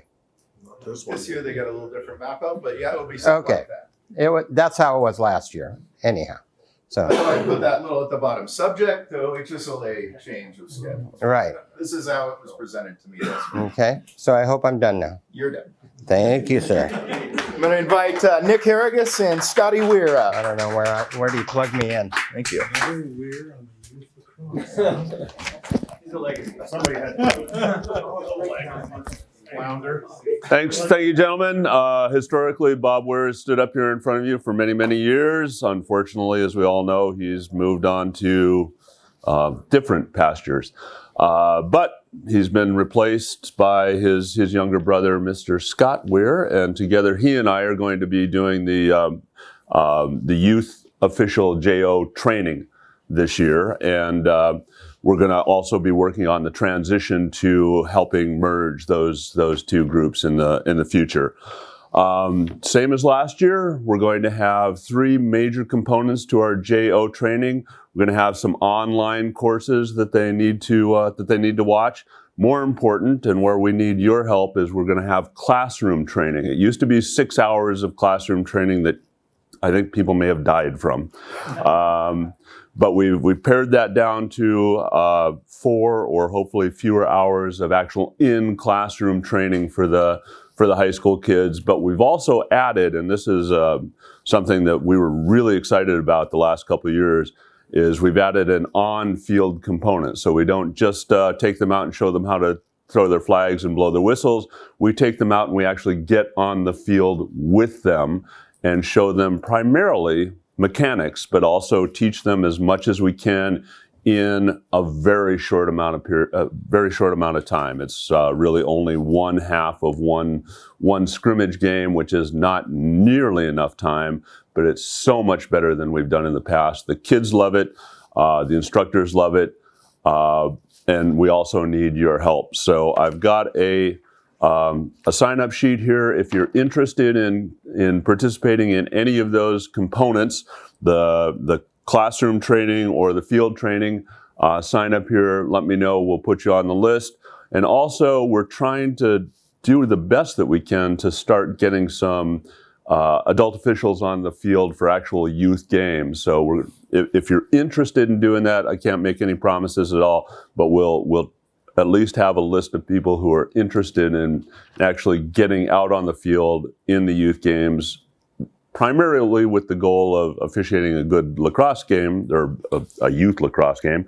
But we're really looking for people who want to take those younger officials under their wings and help them gain the skills that it took us so many years to gain. So I'll have this up front if you want to sign up. Scott, words from you? Do you have any words that you'd like to contribute? Just one. Hello. You need some help there. By the way, gentlemen, you get paid for this. This isn't free.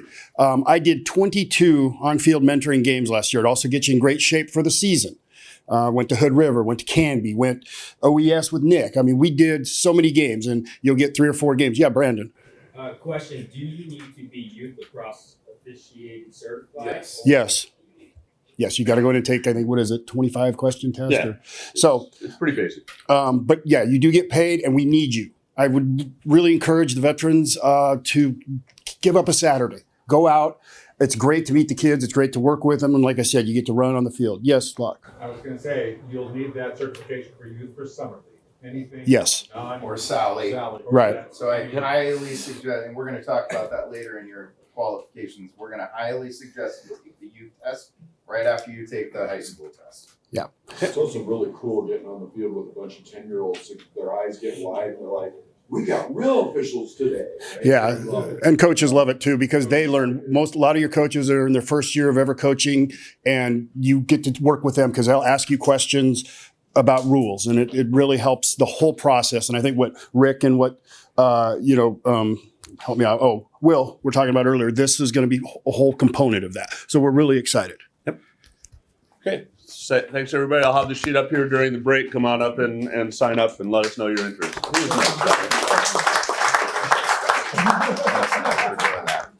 Tommy.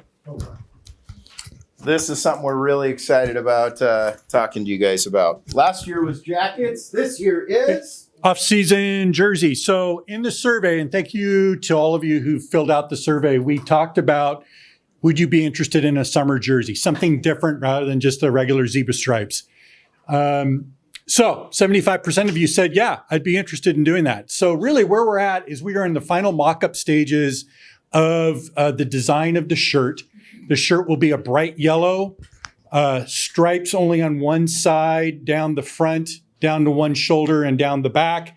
We'll have the USA flag, US lacrosse logo, and then we're working on developing a sort of a tri-state Pacific Northwest Association logo that have on the other sleeve because this is a jersey that the Washington, Idaho, and even Montana associations are embracing as well.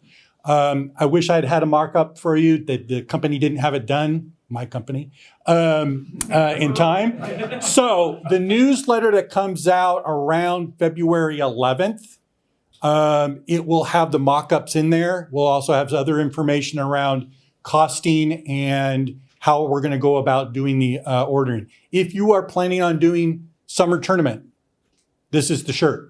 We're not wearing black and white stripes. This is the shirt. And most likely, if you go up into Washington and the other states, this is going to be the shirt. So we made it very affordable. It's going to look great. It's going to be something fun and different, and it's going to be high quality so you can use it, multiple seasons, multiple summers going forward. Tom? Yeah. Will there be matching pants? There will be no matching pants. Underwear is optional. Will they be dry fit? No. No, because everybody looked like they're wearing a damn medium if they were dry fits. Really a credit to Tom for taking the lead on this. How many of you really dug in and read the newsletter that we sent? Were there a few of you? Right on. Tom was the spearheader of that, and I really want to thank him for that, and great addition to the board. Guys, we're on a 5-minute, and I mean sharp 5-minute break. Restrooms right across. We'll see you back here at 10 a.m. All right. Oh, you know. Okay, 2024 rules. Hopefully everybody's gotten this with their U.S. Lacrosse membership. If you haven't, call them. I didn't get mine until like 3 days ago, and it came soaking wet because it got rained on for some dumb reason. Have their high school rule book yet? Well, every collegiate guy won't have it. Right. I don't know. Okay. The problem is, what I would suggest is that someone take the lead.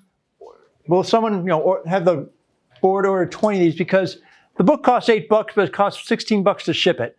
That's dumb. Yeah. No, it's $6 with your renewal. Right. Well, including shipping. But hold on. Do we have? I have rule books here. Okay, good. Brian, I need one for sure.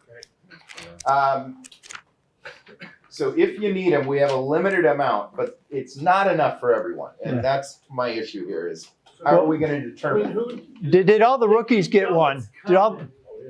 Don't raise your hand. If you don't have it, and you know it's coming to you, don't raise your hand. Who are the ones that, I'm not sure if it's coming, or I know it's not coming? First of all, once you renew your U.S. Lacrosse, you're going to get an automatic thing where you get the digital copy. No. According to their website. Nope. I did it last night. It said click here and renew it. Nope. Here's the thing. When you renew your USA Lacrosse membership, you should get a rule book. Now, I don't know if collegiate gets the rule book that way instead. I don't know what you guys. They didn't send it. Okay. If you renewed your USA Lacrosse membership and you did not get a rule book in the mail, send them an email that said, "Where's my rule book?"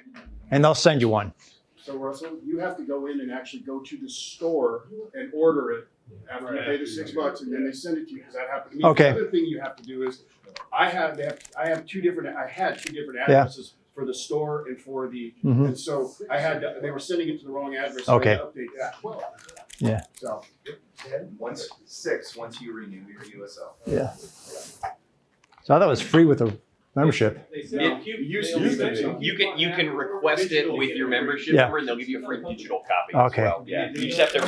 All right.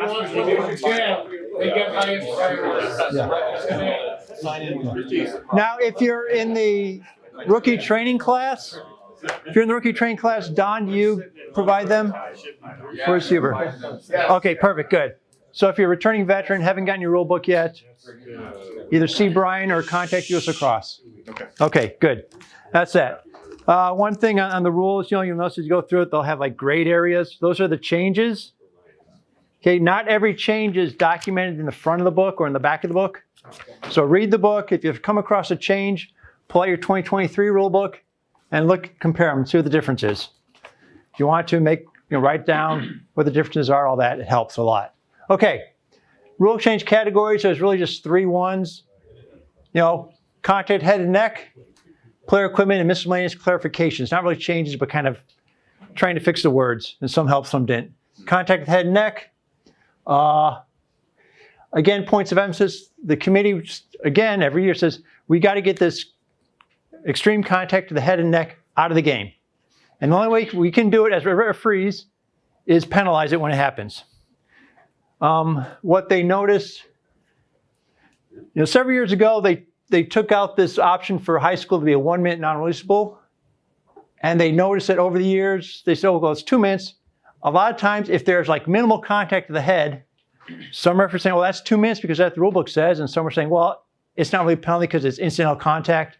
And there was this big kerfuffle about, well, what is it really supposed to be?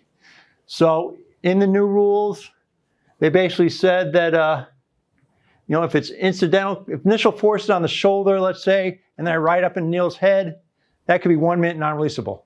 If it's directly to the head, forceful, could be 2 minutes. If it's flagrant, could be 3 minutes or even an ejection. Okay. Again, that's up to us to determine that as we see it. if it's a glancing blow that looks like the guy just did a stupid lacrosse move because he's, 14 and just grew 8 inches over the winter and can't control his body at all, he probably didn't mean to hit him in the head, but it's still a 1 minute non-releasable penalty at that point. Okay, that's why it's there. All right, go ahead. Where are we? Again, the rules. They basically said, don't contact the head. If you make indirect contact with the head, penalty could be 1 minute non-releasable foul. Excessive violent contact can be a longer non-releasable penalty or an ejection. We have those 4 different levels: 1 minute, 2 minute, 3 minute, or ejection.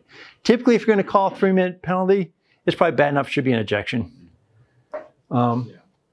Again, the committee said, hey, a lot of referees aren't calling it. It's kind of like that mouth guard thing where it used to be 1 minute non-releasable. You would never call that. When I went down to 30-second technical foul or turnover, you start calling that more often. Players get the idea, they play better. Yes, go ahead. Does it always have to be non-releasable? Yes. Okay. Contact to the head or neck is always non-releasable. All right, let's go to the next one. Player equipment, so we talked about before. Properly worn equipment. Again, Tom's picture before, the one player with those elbow pads up here. They are actually called arm pads, but the manufacturer intends them to be worn over the elbow. Now, I don't know if you've gotten hit on the elbow and, hurts. And after about 10 years, all of a sudden your arm's going, I can't move this thing anymore. Well, we don't want these kids to be invalids at 25 years old. That's the idea. Important wearing the helmet, arm pads, shoulder pads, mouthpieces as the manufacturer intended. Okay. Chin straps are firmly attached. They all have about 4 attach points. They should all be clipped on. If you see a player without it, go over to, help them out during dead ball, clip it on for them. Tell them, hey, clip up your helmet. Our communication to the player is there for their safety. If they don't listen to you, we've got other tools. But best thing is to just make sure that they're clipped up as we watch them. Hey, Russ? Yeah. I was just going to say something about mouthpieces. Full occlusive surfaces, you'll sign, you'll often see the chop. It's like a front tooth mouthpiece. Yeah. It's like, come on, that's not a legal mouthpiece. So they may say, oh, I've got one, but it's not the full biting occlusive surfaces. John can go into more about what that is. Yeah. Upper and lower arch, front teeth prominent back, or bite under bites. Yeah, okay, yeah. So unaltered. Unaltered, yes. And honestly, I wish these kids just go to their dentist, take one. Hey, I need a mouth guard, and their dentist make one for them. That's probably the best one they can have. You want to watch Tom pick up dog crap out there. Locke makes a good point. It's not just teeth. It's concussion. It's concussion, yeah. Hey, pick up that crap. I always tell these kids, their parents probably spend $6,000, $8,000, $10,000 on orthodonture. One good shot to the mouth, and that's out the door. Yeah. But that's, what Tom said about we're seeing it at the upper level. And same thing, unfortunately, for the NFL. They have all this great helmet technology, and the most important thing, they let people not play with, which is the mouthpiece. Yeah. And that's the thing causing traumatic brain injury, concussive symptoms. So exactly. Really so are we in agreement this year? The meeting with the coaches when you're going through your players are all equipped to rule. That the warning has been provided. So from that point, we're just escalating it. Now, when Fred Zenson was here, he taught me one very important thing. If you see some players without their mouth guards, stop play. Gentlemen, your mouth guards have all come out during play. Put them in. All right. It's a good warning. It's good. Hey, we're watching for this. They're going to keep them in. What do we got now? That's like once.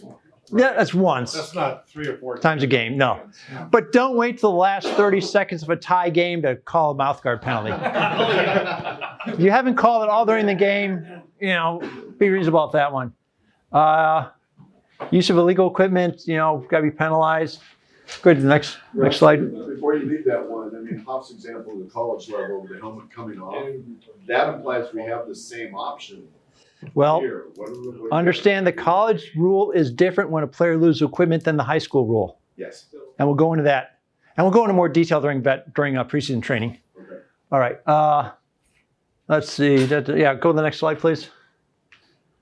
Eye shade. Go back one. It's one before this one. There we go. Eye shade. This is very interesting. If you read the points of emphasis, a player that comes out with war paint is now a 1 minute non-releasable penalty. Other than burns. Yeah, exactly.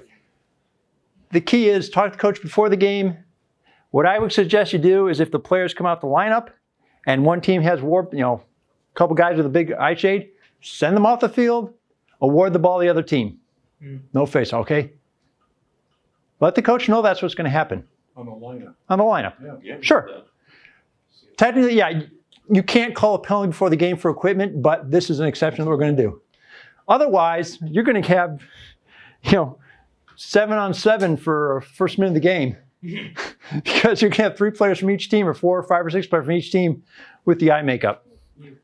Please don't do that. Yeah, you have to learn how to do stacking penalties. That's always fun. And how to do a face-off when you're 3 men down. Looking to avoid this. We're looking to avoid this. Again, I think, what's the slide for? Communicate, communicate, communicate. Talk to the players before the hand. Yes? So I've seen this a few times. You tell them to get off, wash that stuff off. And maybe they don't necessarily have very good ability to wash it. And then they come back. It's all smeared up. It's all smeared. Are we cool to let that go as long as they try? Yeah. As long as they get rid of the Yeah. intent, right? If it's smeared up, that just looks like shit. So you should go over with this with the coach. Yeah. Or put a bunch of baby wipes in your pregame pack. Yeah. Okay, by the way, Russell is not being serious there. They've got Don't do towels. that. They've got towels. Yeah, they've got towels, Again, it's communicate with the coach. You have people hearing you. I'm sorry. Yeah, I'm sorry. I have a very warped sense of humor. Guys are like, bring white Your pregame pack, you got zip ties for nets, you got wipes, you got, okay. Advil, that's always a good thing in pregame. But yeah, again, talk with the coaches. Let them know that this is what's going to happen. If they ignore you, you got the 1 minute non-releasable weapon in your toolbox. Okay, that's there. You don't want to pull it out. But your pregame time when you're out there, John with your fellow officials, Look at around. the kids on the field. Yeah. And you can go right to the coach and say, those 2 guys right there need to get there. They've got no excuse once the game. That's right. That's right. Yeah. I mean, there are plenty of coaches now will ask them, and they're like, I don't even let them wear it at this point. Yeah, It's not that's perfect. Yeah, that's great. And the coaches will help you on that because this has got to be one of the stupidest penalties a player's going to take. Okay? Yeah. You had a question? So, is it something like we're in the pregame, you just talk to the coach and be like, hey, any non-native players? Nope. Don't even do that. Just say, Not bring that up. say, Coach, make sure your players have 1 line of eye black or none at all. Now, I've seen kind of guys that start here and then go over the bridge of the nose and go here. I'm not too worried about that. That's not, it's the big fang things and the everything else, kill your opponent signs and all this. Yeah, Donnie. We only have 1 team that has Native American. Right. So let everybody know what that team is. Burns, and we rarely do that. We could have natives on any team. Yeah. But yeah, it's just remind the coaches, 1 line of eye black. Please take care of it before the game. If your players come out with it on the lineup, they're going to be sent off, and the other team's going to eat the ball. Both teams do it, send the players off and go for a face-off. And when you do that, have no ill will towards it, just nice and calm, like Tom talked about, nice and calm. Yep. Coach, we told you about that player. He's going off. Do you have somebody else to come on? Yep. We go. Exactly. All right, real quick, helmets, what they're talking about here is, Oh, not a question, just a comment. It Yeah. feels like something that, if there's a player or a team, communicate that, before you even get to the pregame, your pregame. communication. if you're going to be working with Burns, yeah, we'll talk about that. But I don't think anybody should be surprised. yeah. Again, communicate. Hey, coach, let's make sure we take care of this. Chin strap, again, worn on the chin. It's called a chin strap, not a mouth strap. Buckled correctly. Again, elbow pads on the elbows, gloves on the hands, shoulder pads on the shoulders, mouth guard in the mouth. Okay, next one. Helmet falls off during play. Whether it just fell off, whether he got clocked in the head and the helmet flew off, that player goes off for it until the next dead ball. He cannot come back on. So time has to elapse off the clock and then then whistle before he can come back on. Again, it's because players just, you see a guy grab his makes pull his helmet off without unbuckling it. That helmet is not set on correctly. Had one player, I think the state championship game we did several years ago in Beaverton. Their face-off guy had this massive red afro. It was great. He was a great fist. He got hit in the chest, fell down, his helmet rolls off. Okay. You know, it wasn't a penalty. He didn't get hit in the head. He just got legally pushed in the chest, checked in the chest, fell down, his helmet rolled off. Like, okay, it's not on correctly. Right. Again, that player has to go off the field. Yes. Who keeps track of that time about the dead ball? Again, we'll talk about this in training more often, but that's where you have to work with the table crew. Though it has not been discussed in NFH's rule book as what the penalty is if he comes back on, the NILOA director's call a couple nights ago specifically said, treat this as if the player released from a penalty early. It's an illegal substitution. And what that does, it allows you, if his team scores a goal when he came on without waiting for a dead ball, that goal gets wiped out. That's what happens if he leaves the penalty box early. Okay, then he goes back. It's a turnover at that point, or if the other team had the ball and he comes on, it's a 30-second extra penalty. Yes. So if they get sent off, can a coach sub for them? Yes. Or is that okay? Yeah. He gets sent off if it's not an injury situation. Not a man down situation. Yeah, if it's not an injury situation, he's got 20 seconds to get off the field and his sub to come on. Okay. Okay. If it's an injury situation, as long a time they need. Right. Okay. So, Russell. Hey, Hoff. Can I call a timeout? This is very important. Yep. May I call a timeout to get that player back in at the next live whistle? No. Time has to go off the clock. So let's say your top all-state attackman who's going to full ride scholarship to Duke or wherever, and all of a sudden he gets checked, his helmet rolls off, he goes off the field. And let's say it was a legal check, and you're going to be man up. You want that guy back on the field. Tweet, start the game, timeout. Okay, 1 second off the clock, he can come back in then. If he's on defense, you can't call a timeout on defense anyway, or during that dead ball time. So time has to go off the clock before he can come back in on the next dead ball. All right, next. Any other question? Is that something worth us explaining to the coaches? Or? The coaches know about this. We'll remind. Coaches are getting a new rules presentation. If you send a player off for a helmet, go to the table like you're reporting penalty. Hey, number 22 lost his helmet. He cannot return until the next dead ball. Okay, coaches hear that. Table hears that, and in your pregame with the table, this is another thing to talk about to them. Hey guys, if I send a player off because of a helmet, I want you to make sure he doesn't come on until the next dead ball. If he returns to the field before the next dead ball, double horn at the dead ball, we'll come over and talk about it. Similar to a player releasing early from a penalty. Okay. Use of illegal equipment, again, is penalized as non-releasable foul except for mouthpiece, which is a 30-second technical or a turnover. Again, this is kind of a clarification thing because they talked about the palms of the gloves being altered. Well, that's not per manufacturer specifications anyway. All right, next.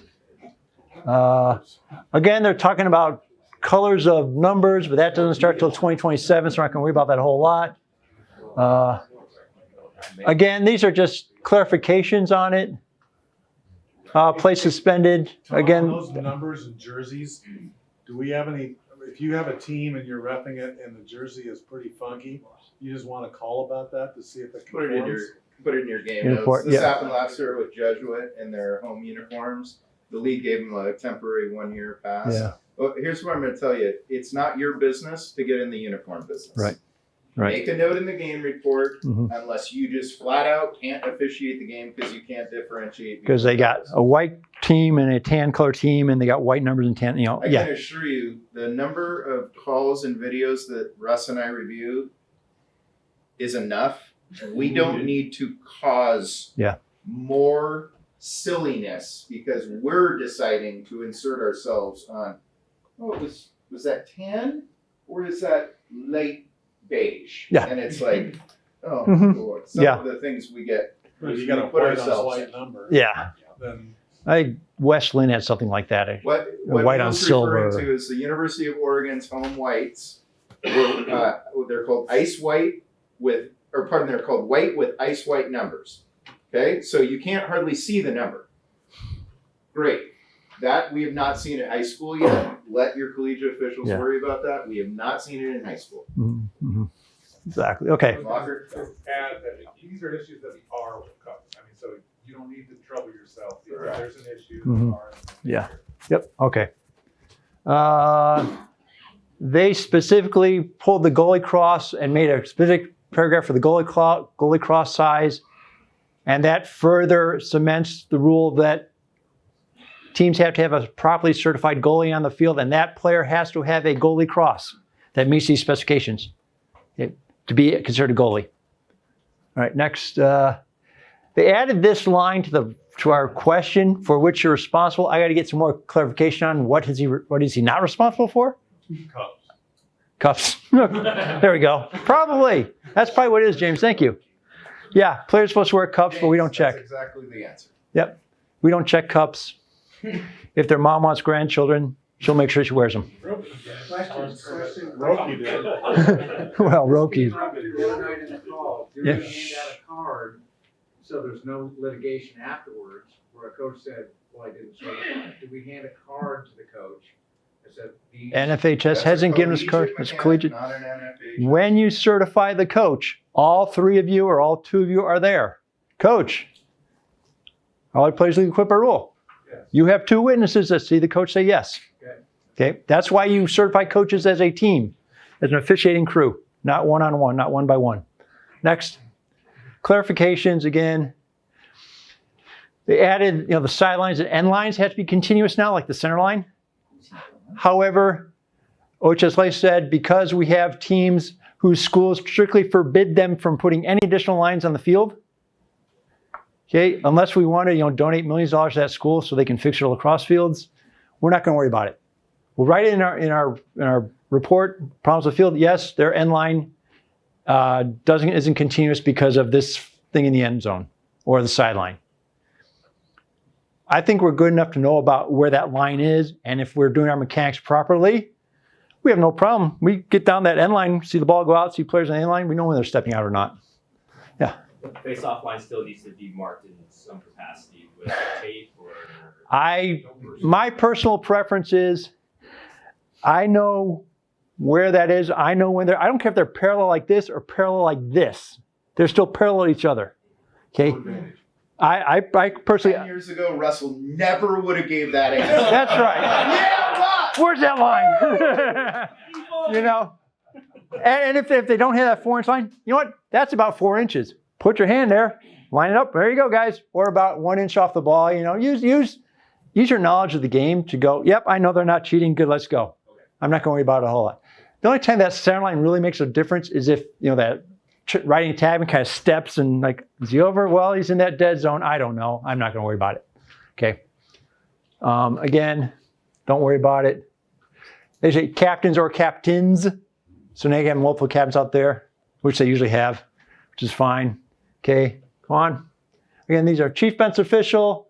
Hey, I can count too many long crosses. Okay.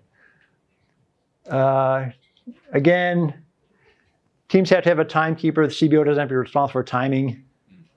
But we on the field need to know when that clock starts and stops to make sure it starts and stops on time.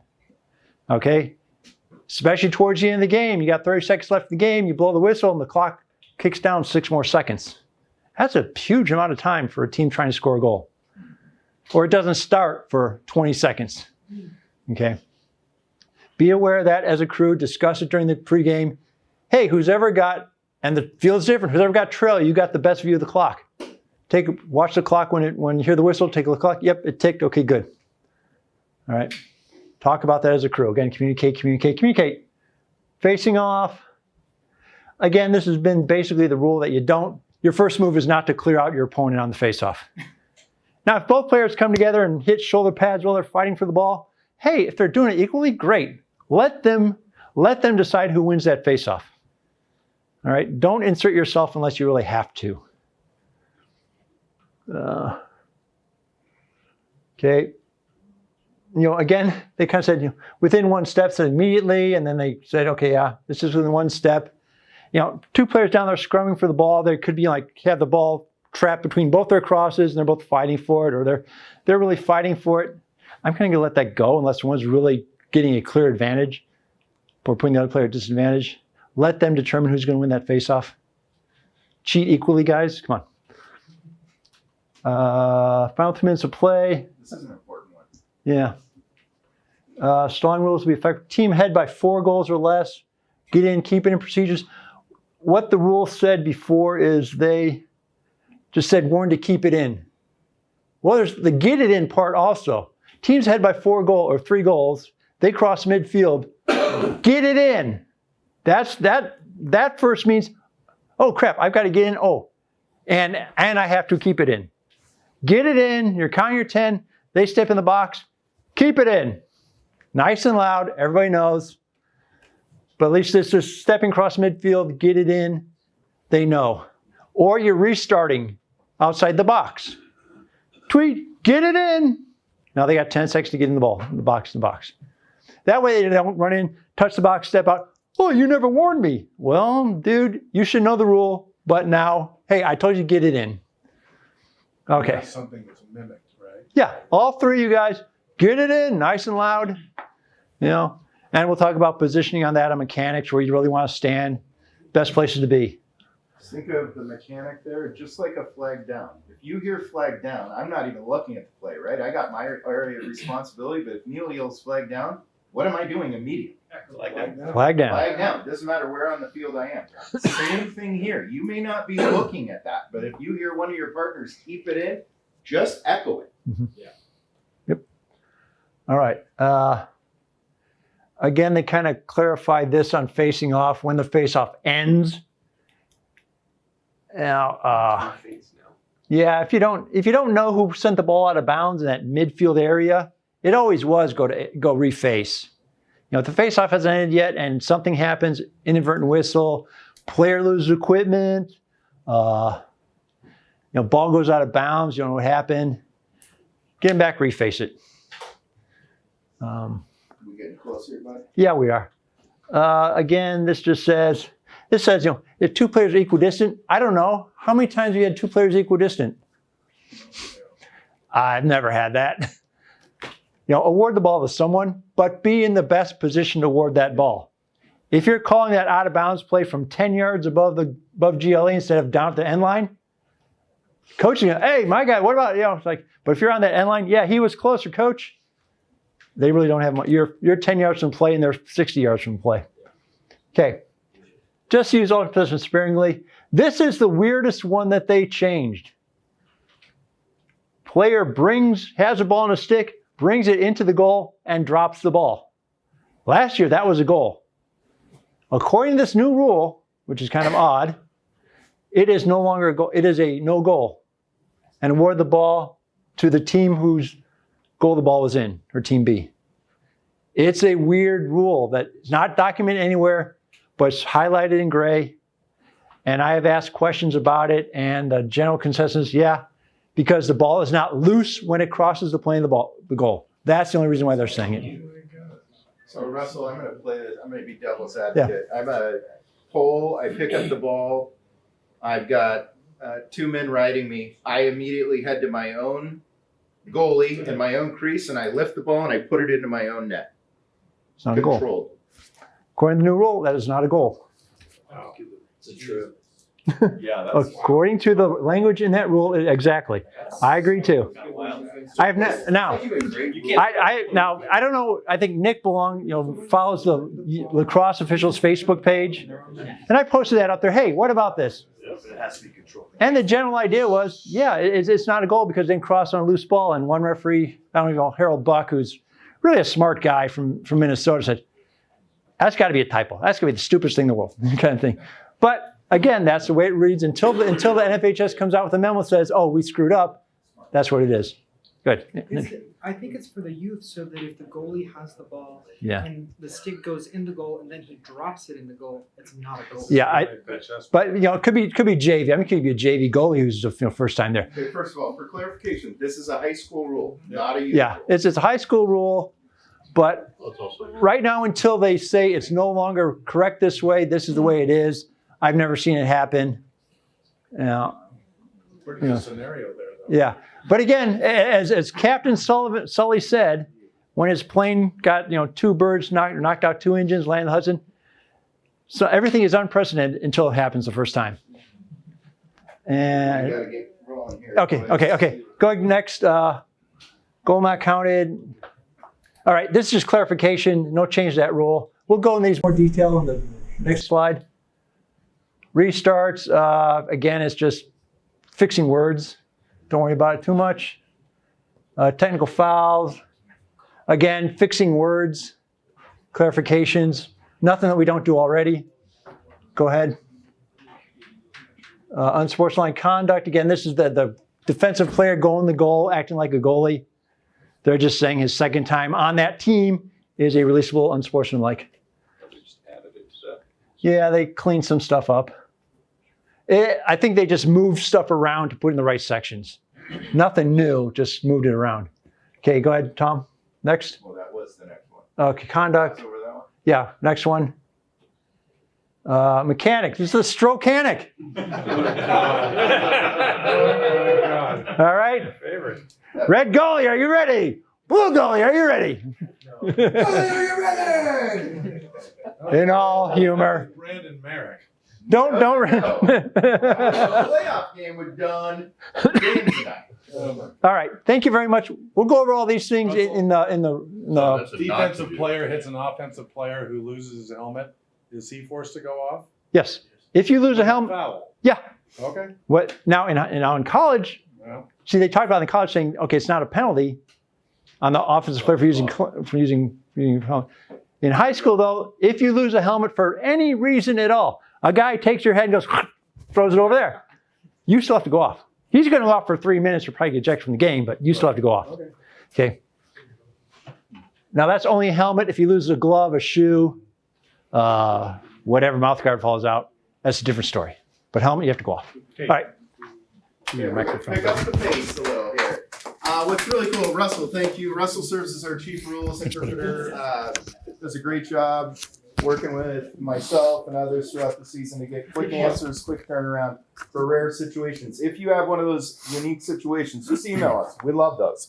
The next 3 are a featurette among some of our emerging leaders in our organization, each taking on a separate subject. And we're going to start off, Tom Carney, talking about the importance of proper mechanics. So I'm not going to read these slides, but I'm going to talk about them. But a number of you talked about this year, I want to really work on my mechanics and so forth. So we're going to talk a little bit about that. But keep going. I pulled a couple quotes off the internet from officials around the country, and I really felt like when you're thinking about the positioning in a 3-man mechanic, these quotes really had a lot to say, and they were very meaningful to me, and I hope they're meaningful to you as well. But let's just jump right into it. Next slide. Okay, so lead. Key position areas. I believe the key position areas are goal line GLE. What are you doing there? You're primarily the official that's going to signal the goal. You're the one that's going to see the ball go across the line. If you're at the end line, you're going to determine the possession, right, of the ball. And who gets the ball, on a shot or on a pass, right? You're the one that's hustling down to the end line to make that call.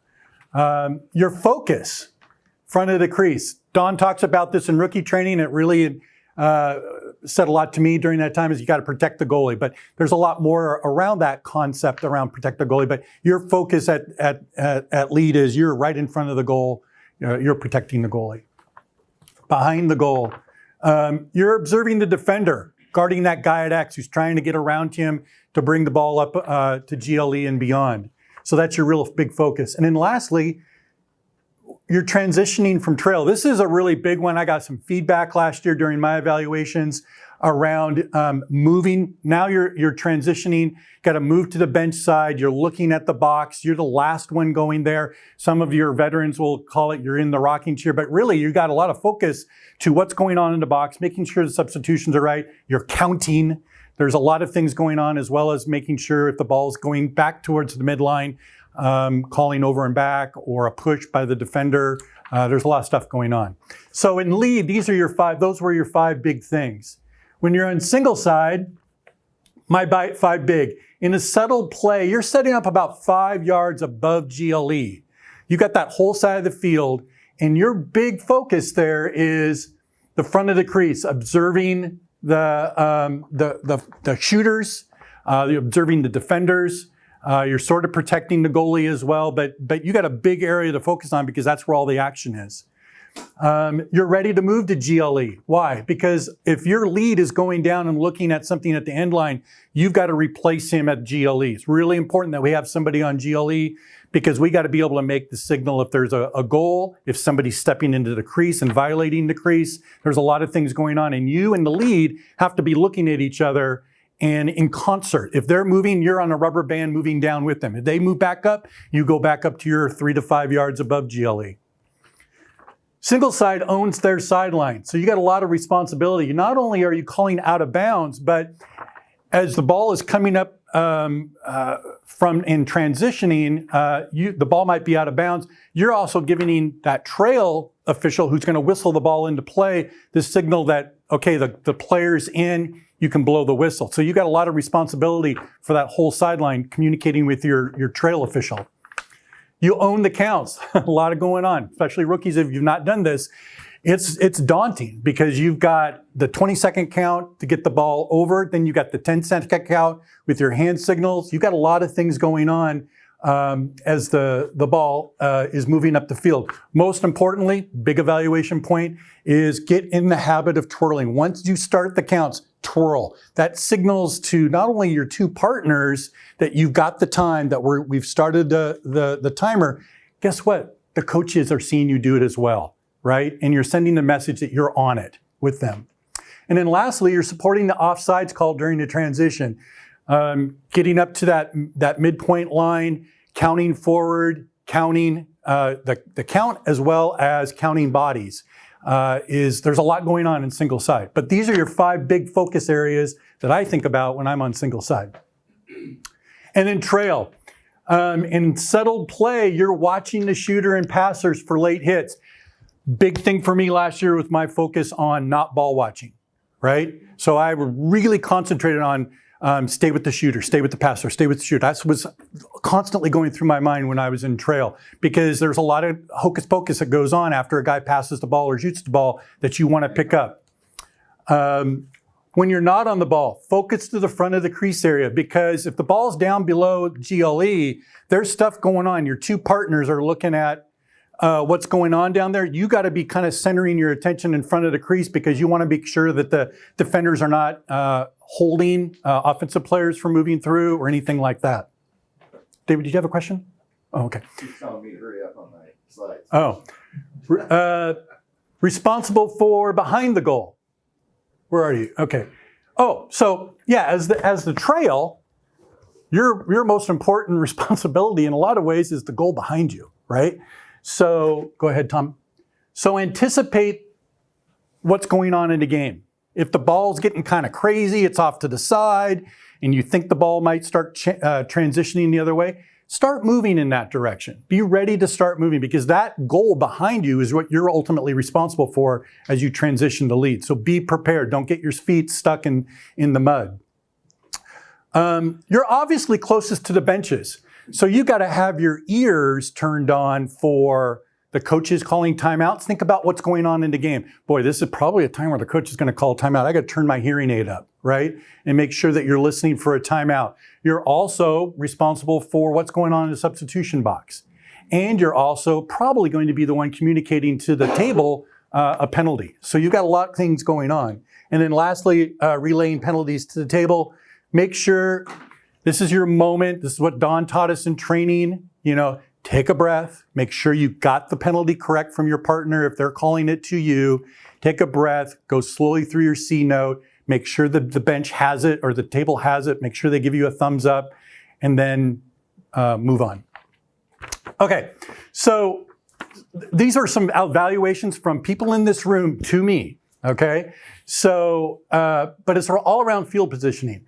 The first one was your 10-second count. Before the game, look at the clock and kind of go like this and go, okay, that's my timing. Because I've been accused of going like this, right? As you're running and you can't breathe, you're going like this. So before the game, just kind of, okay, that's going to be the count. I got that rhythm going. If you're hustling and showing that you're on the move and you're close to the ball and you're making the call, coaches won't say a thing to you. And I said that to JOs last year during training. I said, if you're showing the parents and the coaches you're hustling, they will leave you alone because they know you're in a better position to make the call than they are. Next one. Next one. So this was an interesting one. Get further down on lead in your transition. See the play coming to you. Don't get caught at midfield and the ball is beyond you. Somebody said to me my rookie year, get 5 or 10 yards or 2 lines, if it's a football field, get 2 lines ahead of the ball at all times. Have the play coming to you. It's easier to see. You'll be more relaxed, be able to make the call. And when you're the lead, instead of coming up to the goal and going like this and showing everybody, there could be a lot of crap going on around with the defenders, the guy who just scored, trying to show up a defender.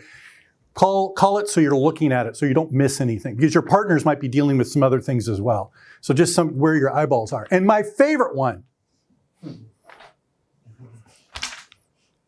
Am I not on it? No. Oh, okay. I'm sorry. Carney, you got to bust your ass to midfield on transition. Now, who would have said that to me? Brian.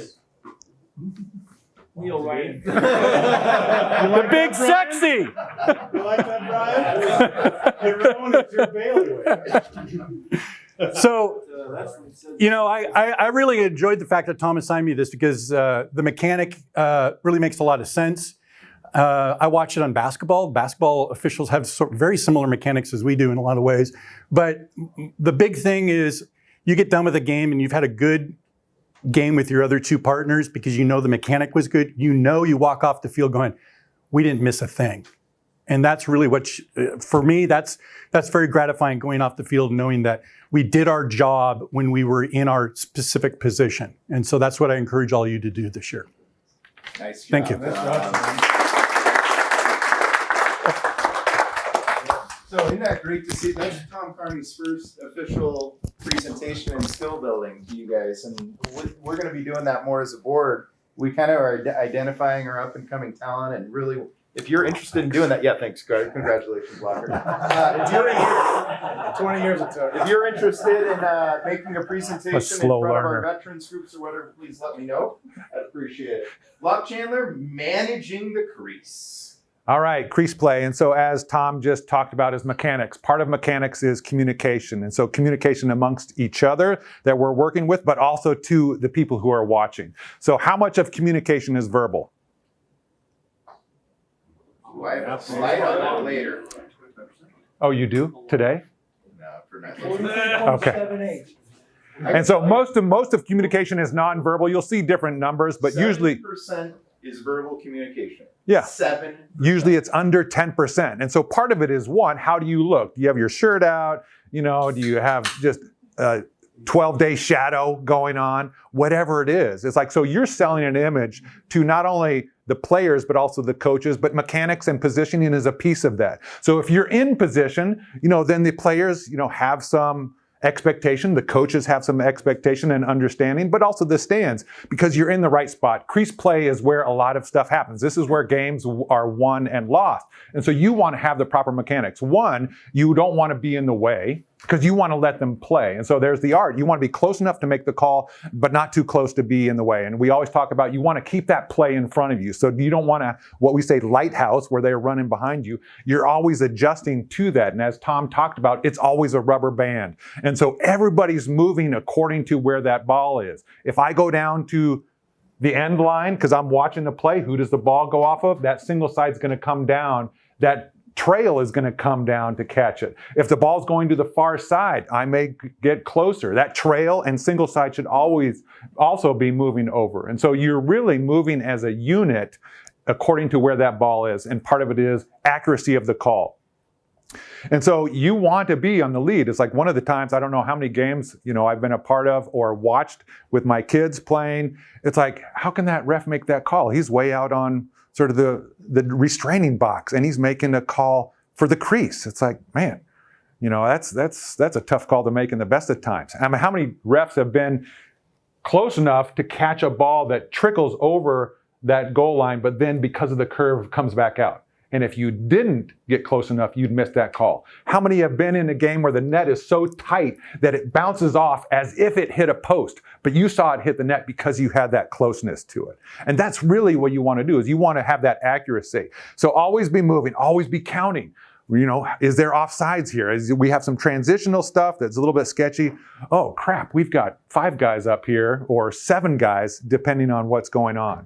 And so staying focused on your zone. A little bit of zone coverage. I think, Locke, what happened is the transition to a Mac took it a little out. Okay. Your slide was straight when I looked at it. And when I get the meeting published on the website, it will be cleaned up there. Okay, thank you for that. So zone coverage. And so as Tom mentioned, is like not ball watching. And so if I'm lead, I have my zone of coverage. Singles got their zone of coverage. Trail has their zone of coverage. And so when the ball is in a certain spot, I'm not watching that. I may be watching crease play. I may be watching off-ball stuff because of that. And that's the zone of coverage, which I'll show you a couple slides of. Driving player coming at you, you're typically watching the feet. If I say, face feet, you can see the face, you're watching the feet. If you're looking at it going away from you, you're looking at the back. And so it took me a while really to say, how am I going to catch the push? And what I started doing was just looking at the back of the player. That's just what I do. It's just sort of that, to me, is where you can really see that impact that defensive player may have on them. So I zone in as opposed to on the player themselves. It's like just go specifically in the back and makes it a lot easier to look at. So the diving player, so in high school, must be grounded before and after sort of that shot. I mean, he can sort of leap as long as that ball goes in after he has been grounded for that shot placement. And so any jump or dive, no goal in high school. Next slide, please. And so this is some of the zone of coverage. Wait. Sorry, on the prior slide, Yep. If he jumps and lands outside the crease. Legal play. Legal play. Yeah. Yeah, that's a little bit stronger than that. So just want to make sure there is True. So if any jump, non-grounding, and you land in the crease, no goal. Yep. And so if it's totally outside the. Yeah, he could jump and then land out. Yep. Fine. And so as Brian, Brian was he wanted to work on mentors. I've used him as a mentor for years, just asking questions. Fred Zenson, another old official, I'd always be calling him up, asking situations. Hey, this happened. What about this? Yeah. Old. Yeah. Let me Call him before 4. All right. But he's always making big signals. So when you make a call like a no goal, or crease line where the player touched the crease, is like you're not doing small signals. It's like you want grandma up in the stands to understand what that call is. No goal, going defense. It's like, okay, everybody understands. There's no question about it. It's like, oh gosh, no, was that no goal? Whose ball is it? It's like everybody gets it. So this is some of the zone of coverage. You can see lead, single, trail, and so you're always looking at that as the ball gets down the ear line or the end line. You can see that the single is coming down and covering. There have been times where I've been lead and that attackman passes it right up to somebody right off the crease and there's a goal. And I'm down on the end line, but the single side is going to signal the goal because he's in the position to make that call and he should be there on that goal line. Next, please. And so this covers a little bit, 2-man mechanics over here. And then 3-man, you can see some of the observations. So next one. So goal not scored, again, making it big. The late hit, single side. And so as Carney mentioned, it's like trail single. It's like you got to catch these. I mean, because leads, goal, there are times where a guy gets blown up on the crease. But if I'm lead, I may have transitioned to the goal line and I may be close to that play, and then you get players, what about that? What about that? And I look to single side and trail and then see if there's anything. I mean, there was a semi-championship game last year. So I was at West Lynn, Jimmy Sabara was on trail, Patrick was on single side, and I was on lead. A goal had scored, kid got blown up. I looked to Patrick, Patrick's like, I was obstructed. I couldn't see what happened. And Sabara actually came in and said, that was clean play, legal hit. It's like, okay, great. It's like, we talked about it. I didn't have it. Patrick, things happened. It's like where you can't see what exactly happened. Sabara made that call for us and helped us sell it so then we could talk to the coaches who were having issues, obviously, at that point in time. The defender in the crease, as Russell talked about, must have the intent of serving as a goalie. Now, the smart thing would be if he stand right outside the crease, you got nothing. If he's there in the crease to act as a goalie, that's the penalty. First is a play on, so it's going to conduct. Always hold your whistle, because if you blow your whistle, if that shot goes in, it's a no goal because you blew your whistle. And so just keep your whistle. Just a point of clarification, Law. If it is not a scoring, if the player is not already taking the shot, in other words, Russell's got the ball on a stick, he steps in there, you kill it there because it's a safety issue. Yeah, so the shot. Flight, let the ball continue. Yeah, thank you. So good point. Like if they're still passing around the horn and he's now in there, it's like that would be the time to blow it because it's not an imminent. Or if Most he's of the even time getting you'll ready. see this if the goalie is out chasing loose ball. Right, and that's usually, that's the transition, is where the goalie made a run and he's over the 50 in the other offensive zone. You're going to see that quick pass, and that's usually the scenario where you're going to see somebody step in. If the defender's sliding through the crease to cover his guy, Yeah, that's no, not a call. yeah. He's playing defense. He's- When he sticks himself in the crease, so it's like Exactly. And yeah. so the second time, unsportsmanlike penalty, is it releasable or non-releasable? Russell covered that, releasable. And so if you're not clear, if you were sort of obstructed, or if you didn't, you couldn't really see where that ball went, if it hit the net or not, or if the guy who's on the toes were on the crease, what I'll often do is, like, if I'm lead, I'll raise my hand up. It's like, hold on, man, I'm looking at single side and I'm just saying, what'd you see? And he's like, it's good. Okay, good. It's like, so don't feel like you have to make a call right away. Just signal what your intent is and try and bring those other guys in and communicate so then you have some understanding. And I think that's it. Yeah, well, on that last point, really important, and Bobby Bird and I did this really well one time in a playoff game. If it's a chance that it's a push on the other side, so I had feet, I had it coming towards me, I was leading at the goal. I held the goal call until I looked at Bobby and said, was there a push? Was it legal? Because he landed in the crease, and in fact, there was a push after the ball crossed, goal was good, but we talked about it before we signaled it.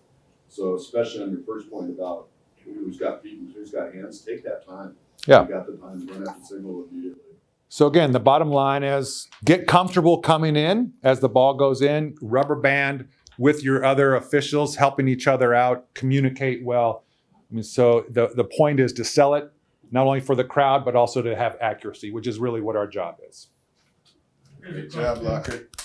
Probably for Russell. On the first conduct, if they get a goal scored, that still counts as their first. And then the second time it's still going to be in the fourth line. Yes. Yes. Okay, our last presentation for this mini series is going to be Mark Monson on the art of bench to board. 5 minutes break, okay. You know what they did, Mark? We don't have yours on here. That's okay. We'll. because, Yep. it was only on the one you delivered today. Yep. Sorry. Okay. So I had a really great presentation. I'll email it to We will everybody. put up on the website. So there's three things I kind of want to talk about. Number one is kind of starting off on the right track. The second thing is staying on that right track. And then the third thing is, well, what do you do if things aren't going well? If you find yourself getting off on that right track, how do you get back on? Okay. So start off on the right track. None of this is going to be really new information because these are things that we've talked about a few times today. Your pregame that you have with your crew, getting there on time, wearing the right uniform, looking sharp, acting sharp, being cognizant of how someone who might be looking from the stands who doesn't know you, what they perceive of you as you're interacting with the coaches. You might know a coach really well, like Brandon. Are you spending as much time with him or more time with him than you are with the other coach that you might not know as well? If you're going to give Brandon a big hug, you probably better be ready to give the other coach a big hug. Let's not give big hugs. How about Or we don't give. Don't give a big hug. Or even better, don't give a hug, right? We are servant leaders. We are going to maintain that professional stance throughout, right? Our goal as officials, our chief thing is communication. As we just barely discussed, most of your communication is going to be nonverbal, but even your verbal communication, we want to maintain the right tone. We want to maintain a tone that's professional. We want to maintain a tone that is friendly, but we also want to maintain a tone which is calm, right? Look at the coaches. The coaches are invested. The coaches are passionate. They care deeply about the kids that are playing for them. They care deeply about the sport. They spend countless hours coaching, training, preparing their team for the moment to play in that game, and they are interested in the outcome. We're not. I think as a universal goal that we all have when we are on the field is our number one function, or our number one desire, right, is that every player who steps on the field steps off the field of their own power, and that each player has a positive experience from that. Whether the home team wins or loses, we don't really care, right? We're not invested under those things. So it is likely that during the course of the game that there's going to be a coach that is going to be a little bit more of an advocate on behalf of his team about what they see, or they're going to start asking for things. That's really important for us to maintain our level of just being calm and neutral. That's who we are. Mark, you're speaking to Stroh right now. And others. and others, okay? And yourself, right? And absolutely. We're all guilty of it. 100%. No, absolutely 100%. Okay. Now, the other aspect of that, so while during the game, we want to make sure that we're able to communicate and we're able to explain things. This is not the King's debate society. We are not going to engage with a coach who has the yeah, but this, yeah, but that. I saw it differently, whatever. Your job is to inform. It's not to convince. That could be an academic conversation you can have about something after. They're certainly free to ask you questions about the application of that rule, whether or not we apply the rule appropriately. That's fine. But they're not to question your judgment, okay? And as long as we maintain that. My experience has been that most of the problems that we might have with a coach is because they don't understand what it is that we've called, right? That's where we really need to be a much better communicator, not only to our partners about what it is that we saw, what it is that we're calling, but we also need to be a much better communicator to the coaches themselves so they understand, what happened, who's going to start with the ball, where's the ball going to start, right? So they can set their team and they can get going, right? These explanations should give them enough information, but we don't need to go overboard. And when you get a chance to look at the slide, and I'll tell you, I borrowed this slide from another PowerPoint that's already in the training section on our website. It has 3 different examples of how to explain what was called. There was an out of bounds call. And basically what it was the team that put the ball out of bounds got the ball back. And the reason why is because the other team was playing that ball while being out of bounds. And you have 3 different ways to explain that. And one gave very little information that would probably invite more questions than provide answers. One was a dissertation that was probably more time that you wanted to invest in. The other one just makes it very clear and concise in tight language. And that's where I think we could focus on explanations on clear, concise, tight language. And when you get a chance to see the PowerPoint, I borrowed, there is in the PLL, they mic'd up one of the referees. And there's a short snippet from him as he's explaining a call that it seemed like most teams didn't agree with. And I thought he did a pretty good brief explanation. This way, here's what we're calling, here's why I called it, and we're done talking about it, kind of thing. All right. Just as a food for thought, it's a different level, so don't mimic it. But please don't mimic Matty Palin too often. Right. Hey, he has not learned this, especially when he's cussing at coaches. Right. This one is G-rated, so you don't need to worry about that. Okay, so let's talk about, so that's how we get on the right note, stay on that right note by being good communicators. Now, like I said, during the game, if it's a competitive game, which we all hope for, right? We hope it's a competitive game and both teams are playing well and that sort of thing. And there's a call that someone's going to be upset with, right? It could go one way or the other way. Under those circumstances, I'm more apt to give that coach just a little bit more of a leash, right? I understand that this is a call that means something, so I'm going to allow them to be a little bit more upset with the call. I'm not going to allow them to be upset with me. I'm not going to allow them to do anything personal to me or call into question my integrity, but they might disagree with the call. The question is, what can we do at that point to help bring things back under control? Many of you have been through different training, particularly if you officiate other sports. These are all concepts which are kind of universal through officiating in general. They talk about the ladder. All right, so let's talk about the lacrosse ladder. I think that first rung of the ladder is your voice. At that point in the game, particularly through the pre-game certification with the coach, they've had an opportunity to at least discuss some things with you up to that point, right? Being able to use your voice, again, a calm, collected manner to sort of help the coach understand that they're reaching that point where their behavior is not appropriate anymore, right? We need to stay calm. They're going to be upset, but if we stay calm, we might be able to stop it at that point. Everyone's happy, right? If that doesn't help, then the next level is a conduct foul. And if we could call that conduct foul when the ball is in their possession, it's a simple turnover. It hasn't harmed their team that much. It communicates the right message. We're able to get back on track without throwing gas on the fire, right? That doesn't work, or it's just that they're not in possession. You can throw that conduct foul, which is a 30-second technical. It does put their team at a disadvantage, but only for a brief period of time. Then we get to the next level, and that's where we start calling unsportsmanlike conduct fouls. Right? And that's where we might get into the potential of ejection, right? We don't want that. We certainly don't want to start there if we can't.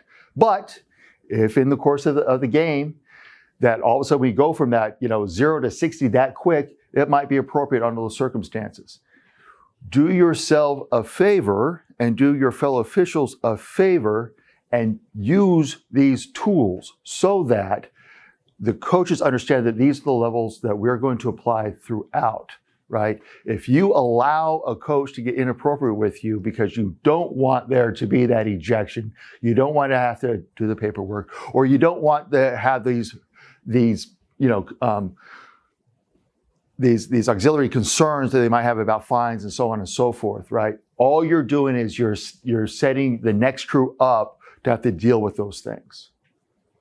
All right. Now, having said that, there's one thing that I think is also really, really important, and I'll end on this note. Don't anticipate problems.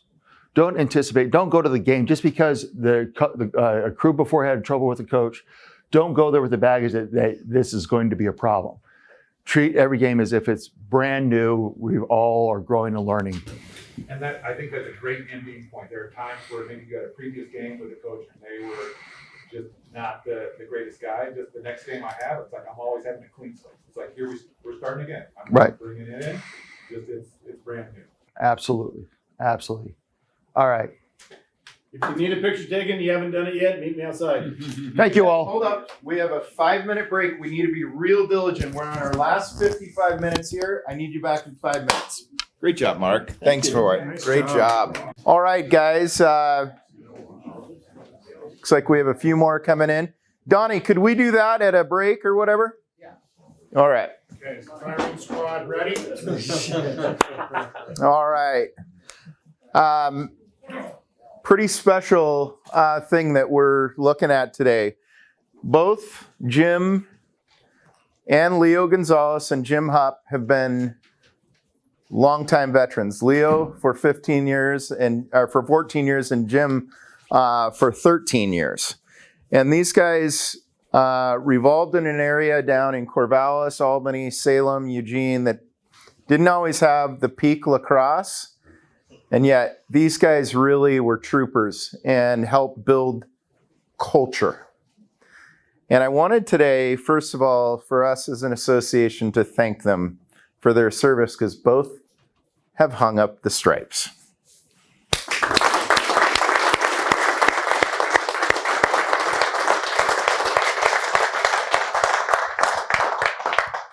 Gentlemen, if you would, I'm going to ask you a series of questions. Okay. And these guys have not been presented with these questions. If you would pass we can do the fifth, right? You can do the fifth. First of all, and Leo, looks like you're going to start. Make sure to pass the microphone back and forth. If you would, introduce yourself to the group and what was your favorite part of officiating lacrosse and your most challenging part about officiating lacrosse? Okay, Leo Gonzalez, be officiating high school sports 23 years, and I coached 20 years before that, football and baseball. So when I got into it, I had knowledge on officiating, but when I started lacrosse, I was clueless. Deer in the headlight, first year, first time I started, I think I did my first game with Mr. Platt. I don't think Mr. Platt wanted to see me anymore. I think his thing was, where in the hell did we get this guy? He called me. Yeah, he called Neil. So what I want to do is I want to thank the association at that time for letting me come in. I was actually the only Albany official that had ever come in and did any kind of lacrosse. So I was taught by Neil, Brian, Craig at the time, Jerry, and what's his name? The commissioner at that time was Fred. So I got to do my third year. I started doing a lot of Portland games because I got off work early, and it was a great experience for me. And I got to work long hours, but I still got to work a lot of the Portland games, and that was my big where I started stepping up more. I did do Cascade Cup Championship. So I enjoyed it, and especially I appreciate you guys, what you do, because from officiating that long, this group here is the best set of officials that I always want to work with. Jim Hupp, longtime football official, got recruited by Neil. I knew, like Leo, nothing about lacrosse. And I want to start off with, you guys are probably the greatest group of officials. I'll take you guys over football in a minute. I came in with no knowledge of lacrosse. My first full game I had ever watched, I officiated. As a group, you guys were willing to educate me, answer my stupid questions, teach me what to do, and always kind, always wanting to educate, always wanting to make me a better official, like Leo a better official, and make it better for the kids. I've never had a more supporting group of officials. No matter what, if we're doing the Sally tournament or anywhere, you guys were always really supportive, and I really appreciated all that. My most challenging part of officiating is probably the coaches. And towards the end, probably the more challenging part is finding the freaking ball. I've got some medical stuff going on. That's the reason I'm not going to officiate. It's making it pretty challenging right now. So that's one of the reasons that I'm going to step away. It's not fair to the kids if you can't see them to officiate and if you can't find the ball. That's a little tough. So, and I'm getting a little older and the processing speed's a little slower. And that's a little tough when there's a slash. No, the ball's been turned over. We're going the other direction. No, now I'm going to call a penalty as the team's fast breaking down the other direction. That kind of stuff. Just the processing speed as I've gotten older is getting slower. So that kind of stuff, I think it's time for me to step away for the good of the kids. And I think that's one thing about you guys as officials. It's always been for the betterment of the kids and the betterment of the sport of lacrosse. And as a group, you guys that's been your mantra, and you guys have been great at that. So, Jim, we're going to keep the microphone with you. Both you and Leo have been incredible volunteers outside of the normal high school game. Tell us why you were passionate about volunteering Jim, specific to you on youth training, and Leo, specific to youth training, as well as your running. There's no greater Sally house manager than Leo Gonzalez. So Jim, start us out on your volunteer spirit. I don't know. I just think the kids are the future of the sport and the future of lacrosse. I mean, I guess coming from football where we're all old and seeing the opportunity to work with younger high school kids and get them to come up and do the youth lacrosse and stuff. My career, I worked with juvenile delinquents. Okay, I was a juvenile parole officer for my career.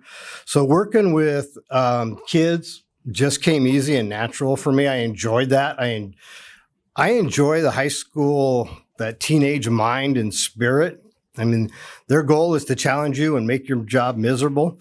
And I just like being around teenagers. And they're fun. I find them fun. I find them enjoyable. And I think that they were the future. So that's why I just enjoyed doing it. So. The volunteering part, probably I started when I was first coaching football at the junior high level, was volunteer. It was all 7th and 8th graders that I was the head coach and moved up. So that's how I learned working with the kids. And I started coaching when I was in 1981 when I was in the Navy. So I learned that. And then the volunteering, the stuff that I did here for training for the youth and stuff, it's natural. I was even dumb enough to be president of Albany Little League for 2 years. So you know how that goes, So every time everybody accused me of having a kid, if he was a Hispanic kid, that was Leo's kid. And I didn't have any kids. So yeah, the volunteering was easy. Working with you guys is even easier, just because you guys are always on top of things and knowledge, but you never criticize. You always give a positive answer back. So that's one thing about working with the kids. The thing about Sally, well, I was always called Felix when I was going through high school. When the Navy, I was called Felix. Everybody always called me Felix because, there's, what's the other guy's name? Oscar, and I was Felix. So the thing at Sally is just that if you see my home, it's the same way. The fork's got to be in the right spot. And if you use the fork, you put it in the same spot. So that's just how I've always been taught from my dad. But, I enjoyed Sally. People not sleeping, people sleeping, the late gambling parties. But it was a great team building event that I think this association does an excellent job. As long as you're not a girls official. Oh, sorry about that, Davis. Yeah. So, but other than that, that was the big thing about Sally. Got a couple more for you. Leo, we'll stay with you. Both you and Jim have had some physical limitations and yet continued to put yourself out on the field for many years despite those physical limitations. What's the why behind willing to power through some of that discomfort? Well, for me, I'm a type 2 diabetic. So I got to get up in the morning and figure out where I'm at every day. Now, as I get older, I can see the things that are going on that I hoped for you younger guys, do it smart. Because if you did it my way, you might not be here. But I made it for some reason. Not do the wild and crazy things that I did when I was a youngster, even in my 30s, 40s, and probably 50s. That's one thing I think is just watch where I'm at now in my way. And my big thing about me is, diabetes takes your limbs, it takes your kidneys, or it takes your vision. And mine is the vision. I know that I haven't been able to see the last 4 years, but that's okay, officials can't see anyway, so what the heck. But that's the crucial thing is just, especially if you guys that have type 2 diabetes, take care of it when you're younger. That way you don't get to the spot. And I'm in pretty good shape, and you still might have me for another 20 years. So. For me, the why is I like the camaraderie of being with the other officials. I really enjoyed that. That's one of the reasons that I officiated. My wife wants me out of the house, so that, and so if Neil called up and asked my wife if I was available to do a game, the answer is always yes. So, and then she would tell me when I wasn't officiating, goes, "Don't you have a sport to go do?" So, but I just enjoyed the camaraderie of being with the other officials. And the other reason for the physical limitations is I didn't want cancer to win. If I let it stop doing the things that I enjoyed doing, which is officiating and being with other officials, I let cancer win. And I was just stubborn enough. I didn't want to let the cancer win. So. A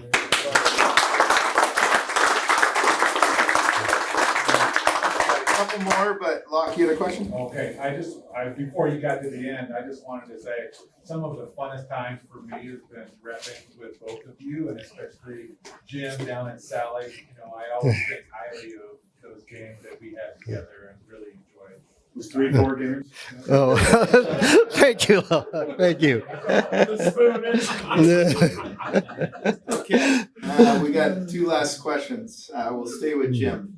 You have an entire association in front of you, and you reflect back. You've had a little time. You and I have talked about reflections, and you'll gain clarity as time goes on. But if you were to pass on one statement of wisdom to this group, Jim, what would it be? God. I don't know. They passed all the wisdom on to me. Keep supporting the young guys that come in to officiate. Bring them into the brotherhood. Just keep supporting the young guys. We need them. The new officials you get, just put your, arms around them and said, "We'll help you through this." I mean, Don was probably one of the best supporters of me and helped me along in the early years. And I've seen him do that with officials the whole 13 years I've been here. And it's just that type of leadership and just support the young guys. That's the one thing is the young people that are out there that are playing lacrosse more. Those are the kids that you want to go out and recruit. And and just keep, like I always talk to people and I say, I'm going to go up with the brotherhood. And I've always called it the brotherhood since when I was coaching, it was the brotherhood of coaching. And now with the officiating, the sports that I've done, it's always been the brothership that you lean on somebody for information. You call somebody. We used to call Neil and say, "Hey, Neil, is the crease violation when the guy sticks his foot in the middle of the crease?" Things like that when I first started. And those are things he didn't say, "Oh, yo, dodo," but he always gave me the positive about it. And always when you do things with people, and I've always said people, you always coach them up positive, not negative, because that's what I see a lot of coaches that coach kids that the first thing they do is they jump on their case. I always tell my coaches, my assistant coaches, that we always say something positive to that young gentleman, because when he comes back, he's going to see you. And that's the thing with you guys, with officials. When a parent says to you, "Great job," that means, wow, he respected your job. And that's the one thing that I always say, that just keep your head high and always respect your peers and expect the game of lacrosse. That's the way I look at it. It's a great message.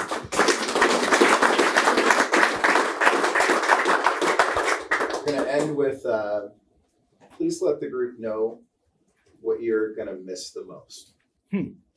Well, I'm going to miss the brotherhood for sure.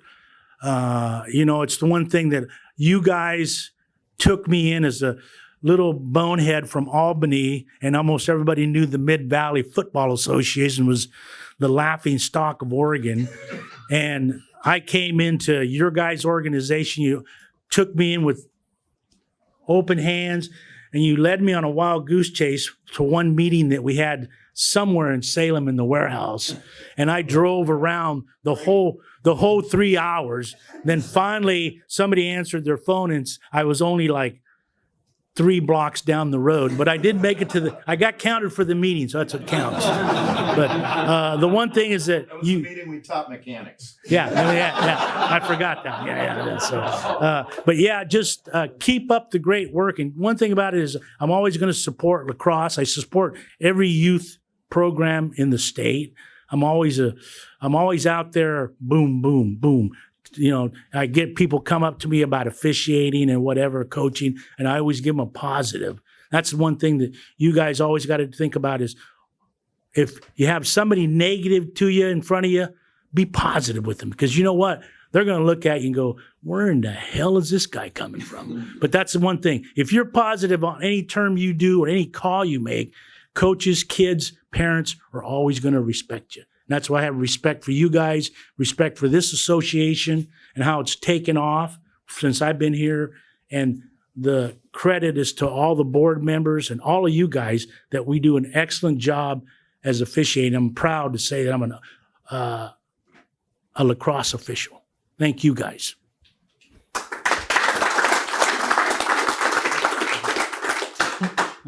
Probably the part that I'm going to miss the most is being on the field with you guys and then making the call.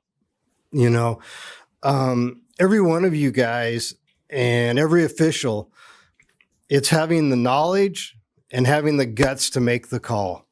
You know, there's not a lot of us that are willing to put on the stripes and go out there and take the criticism from the parents and the coaches and everybody. But that's what I'll miss the most, is being on the field with guys that are willing to put on the stripes and go out and make the call. That's probably what I'm going to miss the most, is just being out there. So.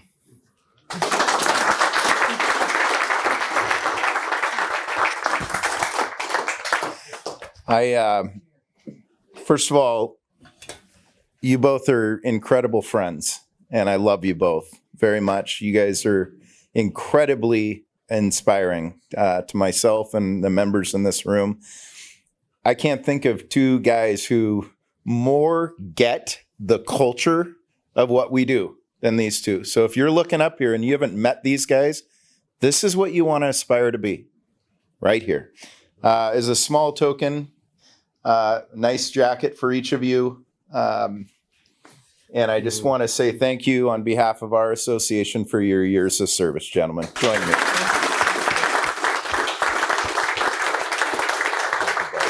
Appreciate you. Thanks, buddy. Thanks. I appreciate you very much. Yeah, I remember that first game for Leo. First game he's ever done, right? And Brian puts him at Corvallis for a varsity game. He doesn't even know the game. And Brian calls me afterwards just freaking out. He's at McMinimum's getting lit up. And I'm going, what did you expect? It's his first game ever. He gets sprayed by Steve was coach. Oh, Steve Hawkesbury, your brother-in-law. Great. Danny Hawkesbury had the big, just blew up call in front of me, and I'm going like, okay, what was that? And then Brian is on the other side going, yeah, and I'm going, yeah, that's legal in football. So yeah. Looks like a good call to me. Thank you both. Tommy Johnson. Yep. We're going to whiz through here, boys. We got 30 minutes left. You're losing your hair. Not you. You already did. I done lost it. I can hang on to it. Sorry. Okay, gentlemen. First thing I want to ask you is, how many of you been to Sally? Okay, majority of the room. I know there's other officials that have been to Sally. Sally is an experience. We all talk about summer tournaments. Sally is a tournament that you can go to, that you get evaluations game after game, working with other officials, and you really get to work on your skills. One of the best places there is. Tournaments are great. You get to work on your skills, but Sally, you have the evaluators and the knowledge there to help you after games. So you get to really work on that, whatever the issue is, every game after game. And then the great thing is you get paid when you go home. The other great thing is the camaraderie. We talked about this camaraderie and this brotherhood. One of the best places to experience is Sally. We have houses. This year, I understand we have 2 homes they're going to supply for us because of the people. It's always been 1 in the past. But Trump has taken this on from SOAR, which was Sally, their Parks and Recs. And Thump has done a great job of taking this on, supplying us with goodies, breakfast, a nice area in the tent. Taryn is very good to work with. I've talked to him multiple times about what's going on. Last year, I understand they had like 100 games. This year, they have 64 teams so far to date. They plan on having 75 teams. So their game numbers are up to 100 to 120 expectations. Okay? They have 50 boys teams, and that's ranging from 3-4 to JV, because this is not really a varsity. It's all for the lower kid, 3-4 up to JV. One of the big things that I didn't realize, and I don't think it's happened before this year, the 3-4 division is full. They're thinking about bringing in A and B divisions now and splitting it up. They have so many youngsters, which is great to see for lacrosse because these kids grow young to make it the great high school players. Hopper, you took quite a time to retire, buddy. Him and Leo, who's going to watch the game? Him and Leo aren't there. I don't know who's going to be working those games. So when we talk about certifications, when you're getting certified, you need to be youth certified. Get that certification done so you can do some of those games. Yeah, everybody talks about this, but it's still working with those youth kids, and they want to see an official out there helping them and explaining things to them. They're going to have a co-ed team or one co-ed league. I'm not sure what Taryn meant by that. They have 3. They're going to have one co-ed field, I guess. They're going to have a 3-4 field designated. The 3-4 fields are going to be at the elementary school, and I'm not sure if that's going to be at the old elementary school, but that's the information I got. So we'll have to discuss that with him if it's an issue. A total of 11 fields is what they're running. And this typically starts on Saturday morning. It is the best time to be able to do lacrosse and spend time with your fellow officials that you don't normally get to spend time with, and get to know other officials. Opportunity to do a little drinking after, and great food. Well, we have a great dinner afterwards. Like I said, you don't have to pay for much unless you want to pay for something. So they supply drinks, they supply water, Gatorades, they supply snacks, they bring in sandwiches, and they have a nice tent area for us to be out of the sun, out of the weather. And they also run you around in carts. Yeah, avoiding the snow and rain and everything else. Yeah. But that's Sisters. Sisters is a gorgeous town to be in, but be prepared. Bring all your clothes, because it could be 10 degrees or it could be 70 or 80 or 90 degrees. Just depends. But that's one of the best training fields that we have for you guys to learn. 1 to 3 to 5 years. Even vets, you always pick up something. You're always learning. If you're not trying to learn, I don't know why you're doing the sport. So it sounds like JV is coming back then a little? That's what it sounds like. I think it sounds like the kids are starting to come back to the sport, starting to fill back in, which is great. Yeah. Last 2 years, we've had several. We don't have the Friday night like what we used to, Mhm. but we still have a lot of JV there. Yeah. But it's great to hear that they're going to have a ton of youth, 3-4. So that's May 3-4. Yes. But no games on May 3 that you can come across. So 4 or 5. Right.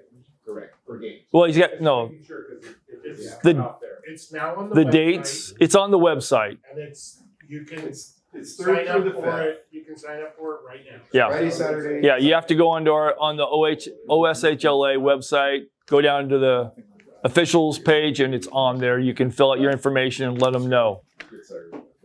So, but it's a great time. I know it's a little truck travel from Portland, but everything is supplied for you. Just show up and have your gear. As a note, as a board, we used to require first and second year officials attend this. You're not under contract with us. You're an at-will employee, so we don't do that anymore. But first and second year guys, you are expected to be there. You need to come up with a really interesting reason to not be there. It is expected that you spend that time there. It is a weekend of mentorship. There's a number of veteran officials who travel over and do evaluations and work with our developing officials that weekend. So we don't want you to miss that opportunity. I would say one other thing. The dinner, the famous dinner that night, really got started by Ross Lancaster. And I remember Ross asking me, in a former career, I was involved in the culinary world, if I'd help him. And we had a great thing going. Ross, are we going to have a return of the Lancaster dinner this year? Check with the master schedule. Okay. All right. Well, I'd love to have a partner in crime on that. We do two giant, just a huge flake steak dinner, great vegetables and carbs. It's a really good time. Ross's participation come because of the massive diarrhea event. Neil. Well, we know it'll be edited down. Because the coach, his wife, Chessar. cooked dinner and everybody ate it. Neil, we're trying to sell this tournament to guys, not. Okay, Dr. John is going to talk a little bit about our mentorship efforts in the season ahead, and he's going to keep it pretty, not Strohecker-ish. John can't do that. Well, between Stro and John, you can make 5 minutes. All right, make it quick. And the survey says, everybody in this room, thank you, Tom Carney, God bless you, and Russ and those that had part of it. Everybody in this room wants to be better at doing what we do, and they ask for more training, and the board heard it. So what we're looking at this year is a requirement for the L2S folks. They're going to be out there doing evaluations, which increases more of that sort of thing on field, and look at that evaluation not as a challenge, but as a good thing. Every one of us has learned from doing that. The second is, thank God, Brian. I don't know, is it thank God, or is it thank Brian? Never mind. Thank God, Brian on the website has increased the number of training films, and as a resource, that's growing, and as what we understand, there can be more of that sort of thing. And thirdly, the mentorship program. And the mentor, and we have more than what we need, so anybody that's not on this list is a mentor, stand ready. And anybody who wants a mentor, even if you're the second year or even third year, not a lot of games, when somebody kind of looking over your shoulder, come to me and we'll figure it out. We'll get you a mentor. So in the Portland area, thank God, we got glasses. Dave Austin will be with James Just, Dan White with Todd Marshall, Dave Huberts with Scott Weir, Guy Okerman with Mark Monson, Matthew Rosenberg, Tom Carney, Andy Groner, Tom Hoffert, and Chris Bauer, Devin Bentz. Again, we have more. A little slower, John. Maybe send it out. So We'll get this out to all of you. Okay. Should we run it through again? You can run through it. All right. I just poked up Why don't my. we have them stand if they're in the room and look? Yeah, let's do that. Yes. And by the way, the mentee is not who should be doing the first connection, mentors. Yeah. So, and by the way, there are some of us older guys on this list. We decided to go with some of the younger guys with some experience rather than some of us. So that's why a few of you I've approached, and I have you on hold if we need you. Otherwise, we're trying to match people up that way. One more time through the list. Dave Austin, James Just, Stand, please. James. Dave's not here. Okay. Dan White, Todd Marshall, Dan White. Todd is in Montana. right, Dave Hubert, Scott Weir. Stand up. Look at each other. There you go. We have a love connection. I wouldn't go that far. Oh, it is Scott. Maybe. Otherwise, Scott's not going to do it. All right. Guy Okerman. Is that pronounced right? Thank you. And that's Mark Monson. You feel it. You feel it. Matthew Rosenberg, Tom Carney. Good match. Match made in heaven. Andy Groner, Tom Harford. Andy's down here. Okay. And Chris Bauer, Devin Bentz. Stand up, Debo. All right. John, great job. Yeah, so I'm available to anybody, including you, Tom, that needs help after a game. If I can't give you answers, I'll call Neil. It's good to have you back. All right, Strode.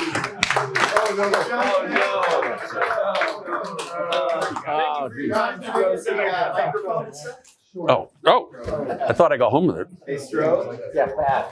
This has got to be not usual Strode. All right, we've already talked about recruiting.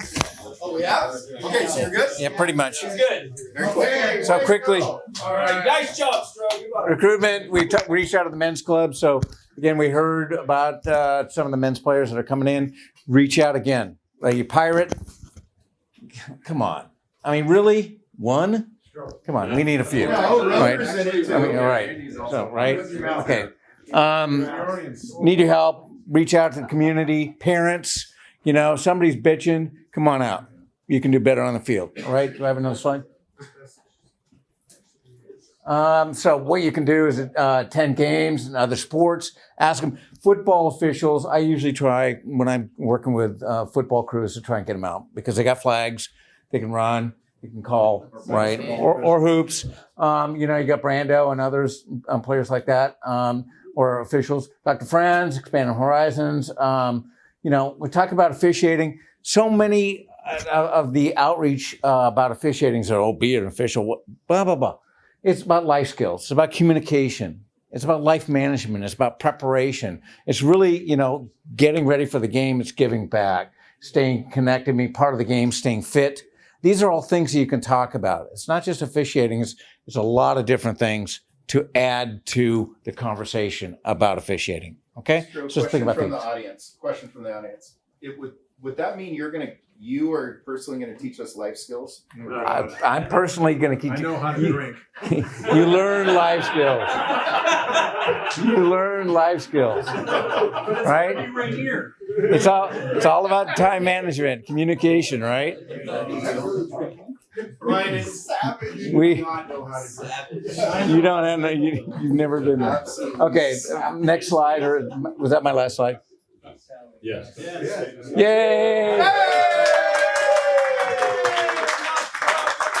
Along with that, all of us guys have been doing this a long time. We have the friends that we've had all the time, and we're not really bringing new people necessarily in. You rookie types are all new to this. Your friends and stuff, you got to get them, because especially the younger guys, you know, because we're kind of tapped out, knowing people, meet certain amount of people during the year. But all you guys that are new is all new to what could be happening with us. So. I put up the notice at the old folks' home. Okay, guys. Hey, we got 15 minutes to go, and Brian's got 10 of it. Very good. I wanted to say a couple things from earlier. The SOPs that were referred to, they're on the officials page. I've made a link to it. The coaches meeting presentation was pretty special about the native game and the creators game. We filmed it. We had it professionally filmed, and that will be out. It's going to be out in its entirety, which might be a little long, but there's supposed to be a 10 to 15 minute sort of boost, you know, sort of a promo to the whole thing. So those were my notes. Okay, very good. This is when you log in. There's a public page to the officials, and then this is the logged in page. So the first two green ones, they will only show up if you have a game where you were the R or the mentor and you haven't filled out your game report or the mentorship. So these will not show up if you were an umpire or field judge on a game, or you were the R and you filled it out. You click this and you filled it out, which I'm going to sort of show you. So, and then other things you can do is set up blocks, approve and decline games, update your information. Thank you, Locke. Submit ejections, rate your crews, right? Not a lot of officials do that. It's strongly encouraged.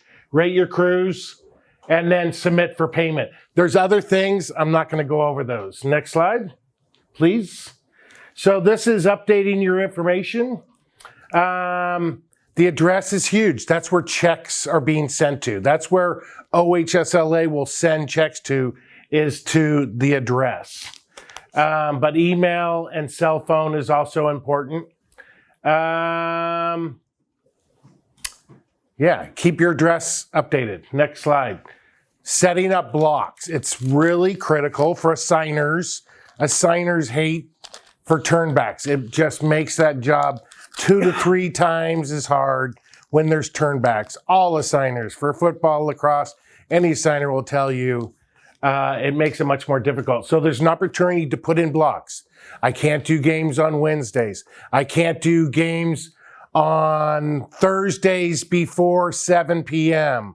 I'm on vacation. I'm gone for this week. All those are blocks. You can do all day blocks, partial day blocks, like I can't do a game before 6, something like that. That would be considered a partial day block. All day block, I'm gone, I'm a week down in Cabo, whatever. That would be a full day block. You can also put in like every Wednesday and Thursday, maybe you work late or something, and so you can say every Wednesday and Thursday from this date range. Season starts March 11th and ends June 1st, I think. So I can't work Wednesdays and Thursdays, or I can't work Wednesdays and Thursdays with games before 7. So this is the blocks. Next slide. Back to there. Back. Back? Yeah.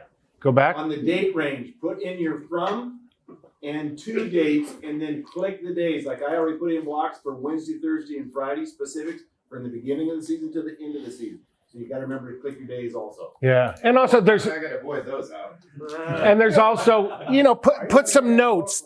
That helps that when assigners are looking. First of all, you're out of that list for that day. If you got a full day block, you don't even show up. But assigners can also look at just blocks in general. Who has blocks set up? There's, I think, 7 or 8 of you have already set up your blocks. Kudos to you. But expecting more people to put in blocks. And put in a note. I'm out of the state. I'm down in California visiting my parents. I mean, whatever it might be. Question. Game time. So it's when I can't do a game before 6. That would be like saying game time. But because we need to be there a half hour early. Correct. You got to sort of figure that out. So if you can't. But it's game time is whether you'll see it or not, it's based on game time. Correct. Assigners, if they're assigning a game that is at 6, you would not show up if you had a block of can't do a game before 6. But if it was a 7 o'clock game, you would show up in the drop-down list. All right. I had a question, Brad. So if you get off work at 5, what should your block be set? Depends where you live and where the assignment would be. Okay. The one thing this doesn't sort of do is by zone. So it's like, I know Chris put one in. He says, on Wednesdays and Thursdays, I can do a game after 6 in my area and a game after 7 in Eugene or Salem and a game after 8 in Portland. It doesn't really account for that. So he put it in the notes so that assigners can sort of see that. So more detail is great. Yeah, better. Yeah, absolutely. Okay, next slide, please. Approve and decline your games. You're all expected to do this. So schedule's being worked on right now. It's called the game scratch table right now, where coaches put in their home games and out-of-state games. That's happening right now. We actually put a sort of a throttle on this year because there was quite a few 2-man games and even 1 or 2 1-man games. So we got approval from the league to sort of throttle this. And so hopefully that two-man game either is going to be much, much lower, which means more money in your guys' pockets. And it's also training the coaches to not schedule every single game on Tuesday and Friday. So we're trying to get them to move to Mondays, to Wednesdays, to Thursdays, to Saturdays, to adjust it. So it's getting better. This one, I would encourage all of you, you can get to active officials, print it out, throw it in your bag at the beginning of the season. There's gonna be a time when you need to contact a partner or something. I even do it for the coaches too. There's a list for active coaches, and I print out that list too, and I just shove it in my gear bag at the beginning of the season. Okay, next. Is there a possibility to do a data dump on that you can put into your Google contacts? So you just automatically dump into your Google contacts so you don't have to... I will give it to you in a spreadsheet if you can do that next part. That'd be great, because that way, all of a sudden it's all on your phone, then you don't have to go look on your, so you can figure it out. I will get you the data if you take it the next step. Okay. Here's submitting a game report. This is expected. That green bar will be up on the top of your logged in page until you do it. So it's supposed to be a visual until you get it done. There are 9 questions that are asked that you're expected to answer. The answers are defaulted to where the game was perfect. Were the officials on time? Default, yes. Officials uniform issues? No, default issue. So if you had the perfect game, most likely you're going down to the bottom, and I'd put something in comments, great game, hit submit, and you're done. If you had issues, here are the questions. Any major injuries? You're expected to put in something. Any multiple minute non-releasable penalties? Put in something. Any sportsmanship issues? Any issues with the field or the venue? The lights went out in the middle of the third period. We want to know about it. Can you please go back? One more. Go back to where. So these ones in yellow. So there's a group of people that get notified on all game reports, but I want you to know that OHSLA commissioners get notified on the ones that are this different color, this orange color. So they don't really care if the officials are on time or if they dress correctly, but they are concerned with, and as they said last year at this meeting, it was super helpful for them to get a pulse on where some of the issues are at. So they get notified on an email when you hit submit. Okay, next slide. Yeah, I don't want to minimize though. There are 2 different shareholder groups reviewing this. So I'm viewing this from an official standpoint. The league is also reviewing this from their standpoint. So even though, don't think those questions at the top aren't important, because that's what we're looking for as league managers. I think go back, you jumped over one. There we go. This is rate your crew. It's not really done that much, and I would encourage you, it's not required, but I would encourage you to do it. So rate your crew, it's easy. It's been standardized over the years so that we can compare apples to apples. And it's just sort of a ranking from 1 to 5 on 5 different categories. And I made this game up just so that I could see this screen. So I made up a makeup game of Center Cut that can be working with Ryan Newman and James Just. And so Ryan would show here and James Just would show here. Pretty easy to fill out. I think it helps. Okay, next slide. R only, or anyone can do the rate crew? Is that the R only? No, all crew members. You would see your partner, your 2 partners.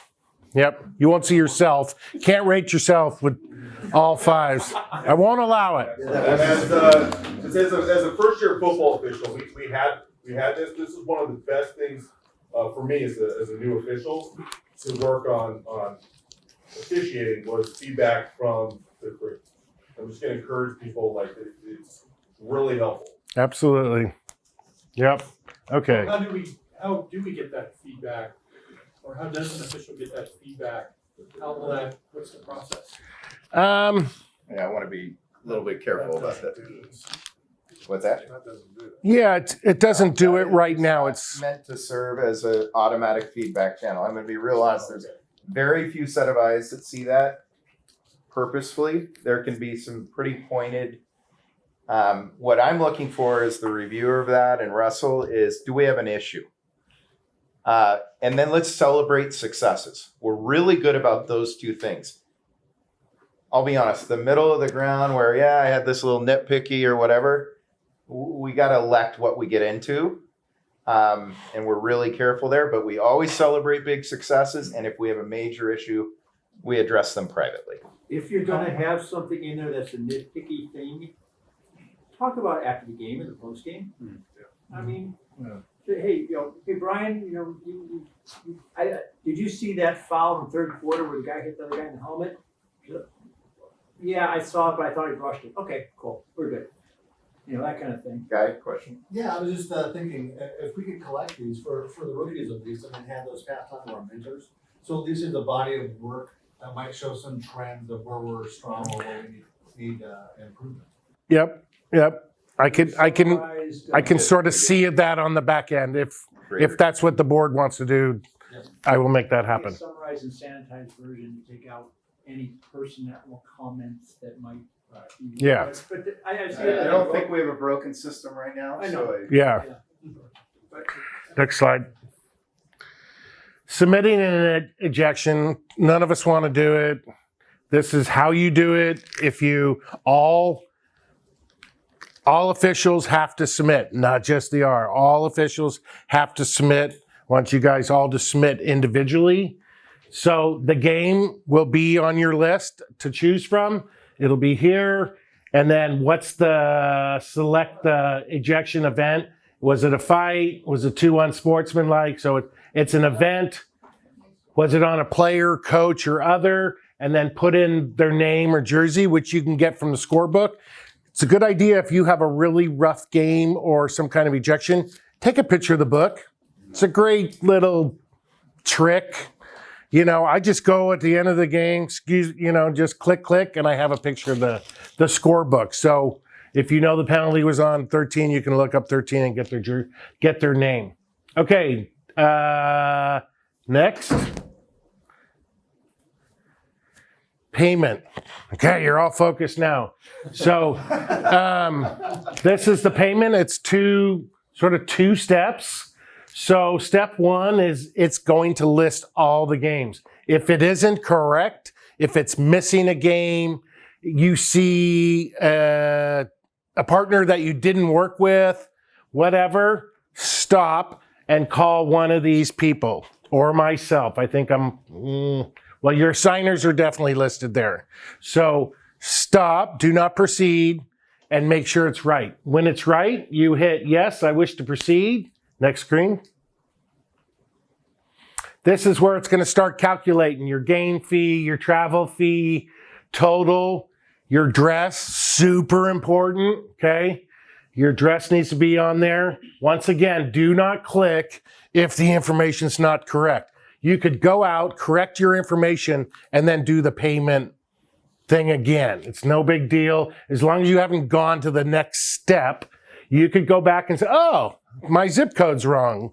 Go back, update it, do the travel again. Okay, next. This is only one example game. This is sort of the bottom half of that screen. It'll calculate. There's percentages minus the 7.5% OLOA dues. There's a check writing fee from OHSLA. There's a one-time for the use of the website of 14. So, but I've seen people's checks be 2,000, crazy numbers. They're starting to go up. So, and then I also suggest print this page when you go to pay, because I usually get 3 to 4 people's emails when it comes to tax time later on in the season and say, oh man, do you have it? So it's wise to print this out because you can actually deduct your travel. There's also one official came up to me last year before, and said, hey, I want to volunteer back some travel fee. There was a certain case. So, if you go over to Burns and travel might be $190. You can, if you choose to do that, you do not have to, but if you choose to do that and you click that button, the travel fee will be the amount you actually are supposed to get from the system, and then in increments of $20 less. So it would be, if it was $99, you'd see $99, $79, $59, $39, $19. If you don't wish to do it, no big deal. If you wish to do it, the option is there. Okay, and I think, is that it? That's it. That's it. 12:01. Thanks. Great job, Ron. That is your Sally moment. I wish I had more time to talk about stories of Hup and Leo.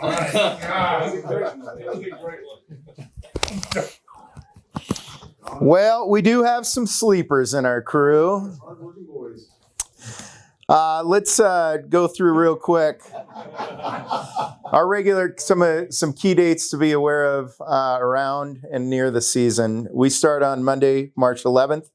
Fritz Hayes, as per mentioned, was on April 6th at West Lynn. Sally is 3rd through 5th at Sisters High School, and looks like we're going to have some adjacent location. The state championship game, Cascade Cup final, and the All-Star game will occur on June 1st. As mentioned, we don't have a location secure. Then immediately after the season ends, a lot of people ask me, hey, Hoff, how can I get in on some of these tournaments? And by the way, how many guys have done tournament action now? All right. Okay, this is a great way to really ramp up your game, is getting multiplicity of many games and working with a lot of different officials at tournaments. So we've got the summer solstice, you got Hot Shots in Valhalla. We are looking as a board a consideration for doing a Laredo.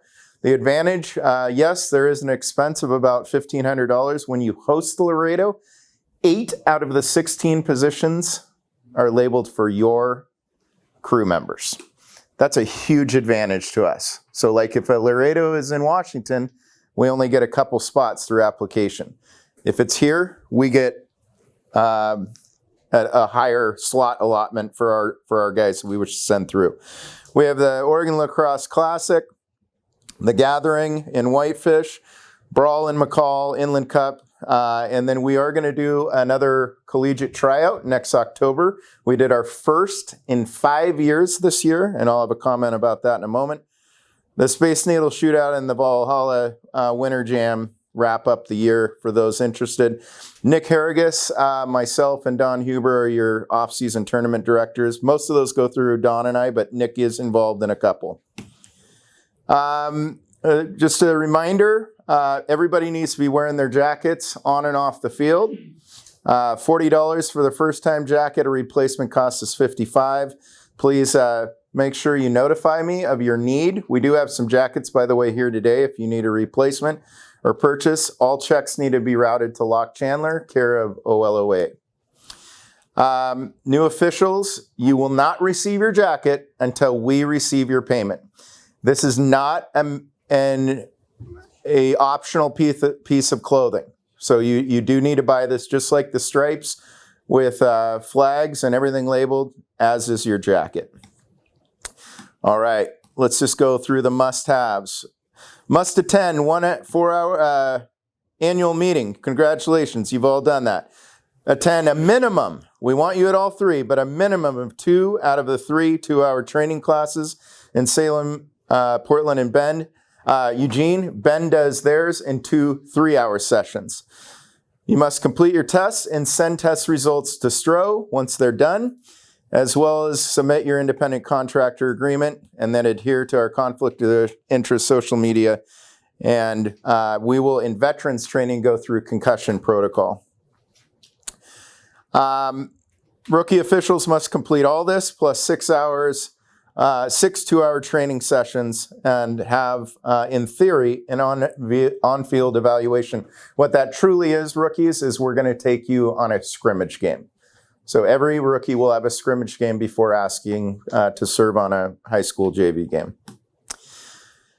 All the locations and notes are on the website already.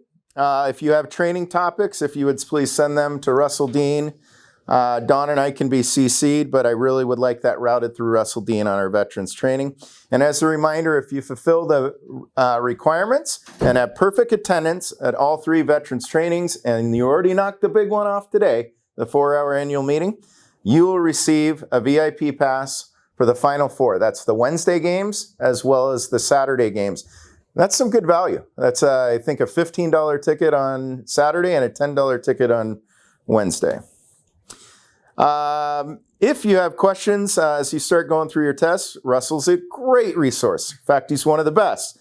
But you need to do your work before asking him. In fact, he probably won't answer your question unless he asks you the following.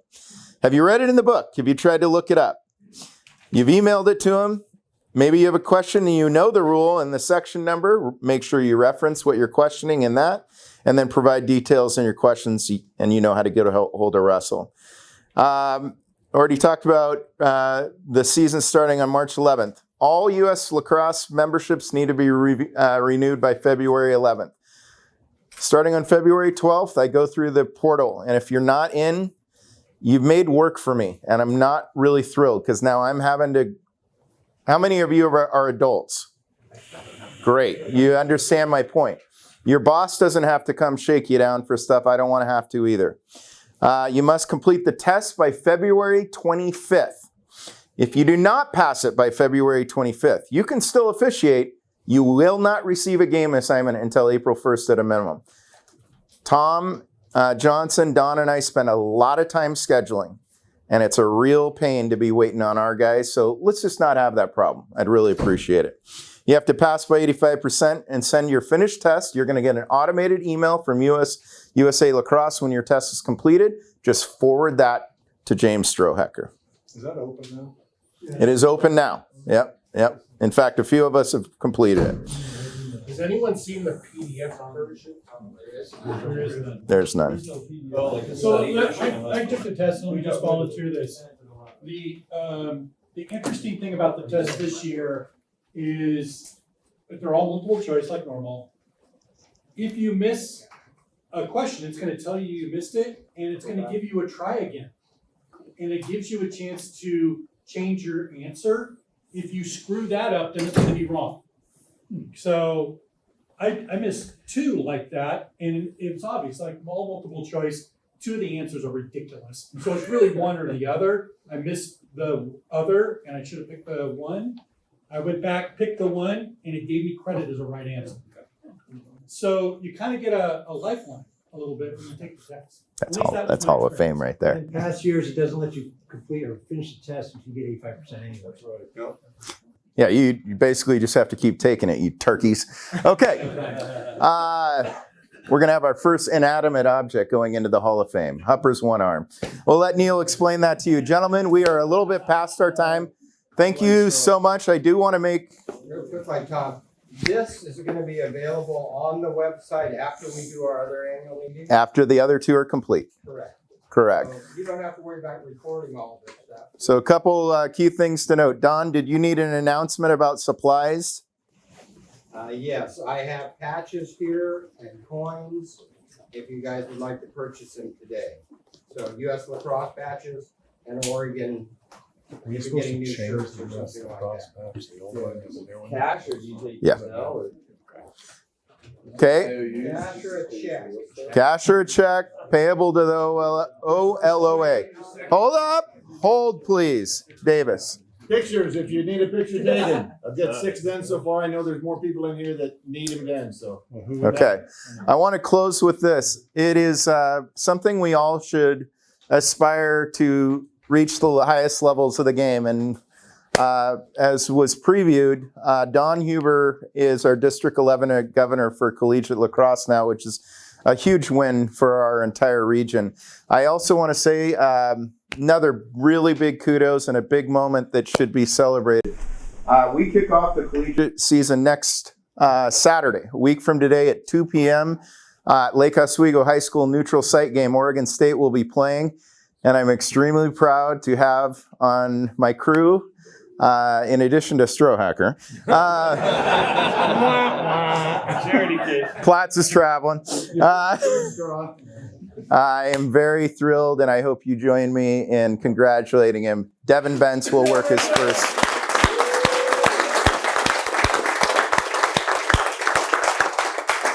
Come watch if you want to get in the mood nice and early next Saturday, 2 o'clock at Lake Oswego High School for some great lacrosse. With that, gentlemen, we are wrapped. Dan Johnson, thank you so much.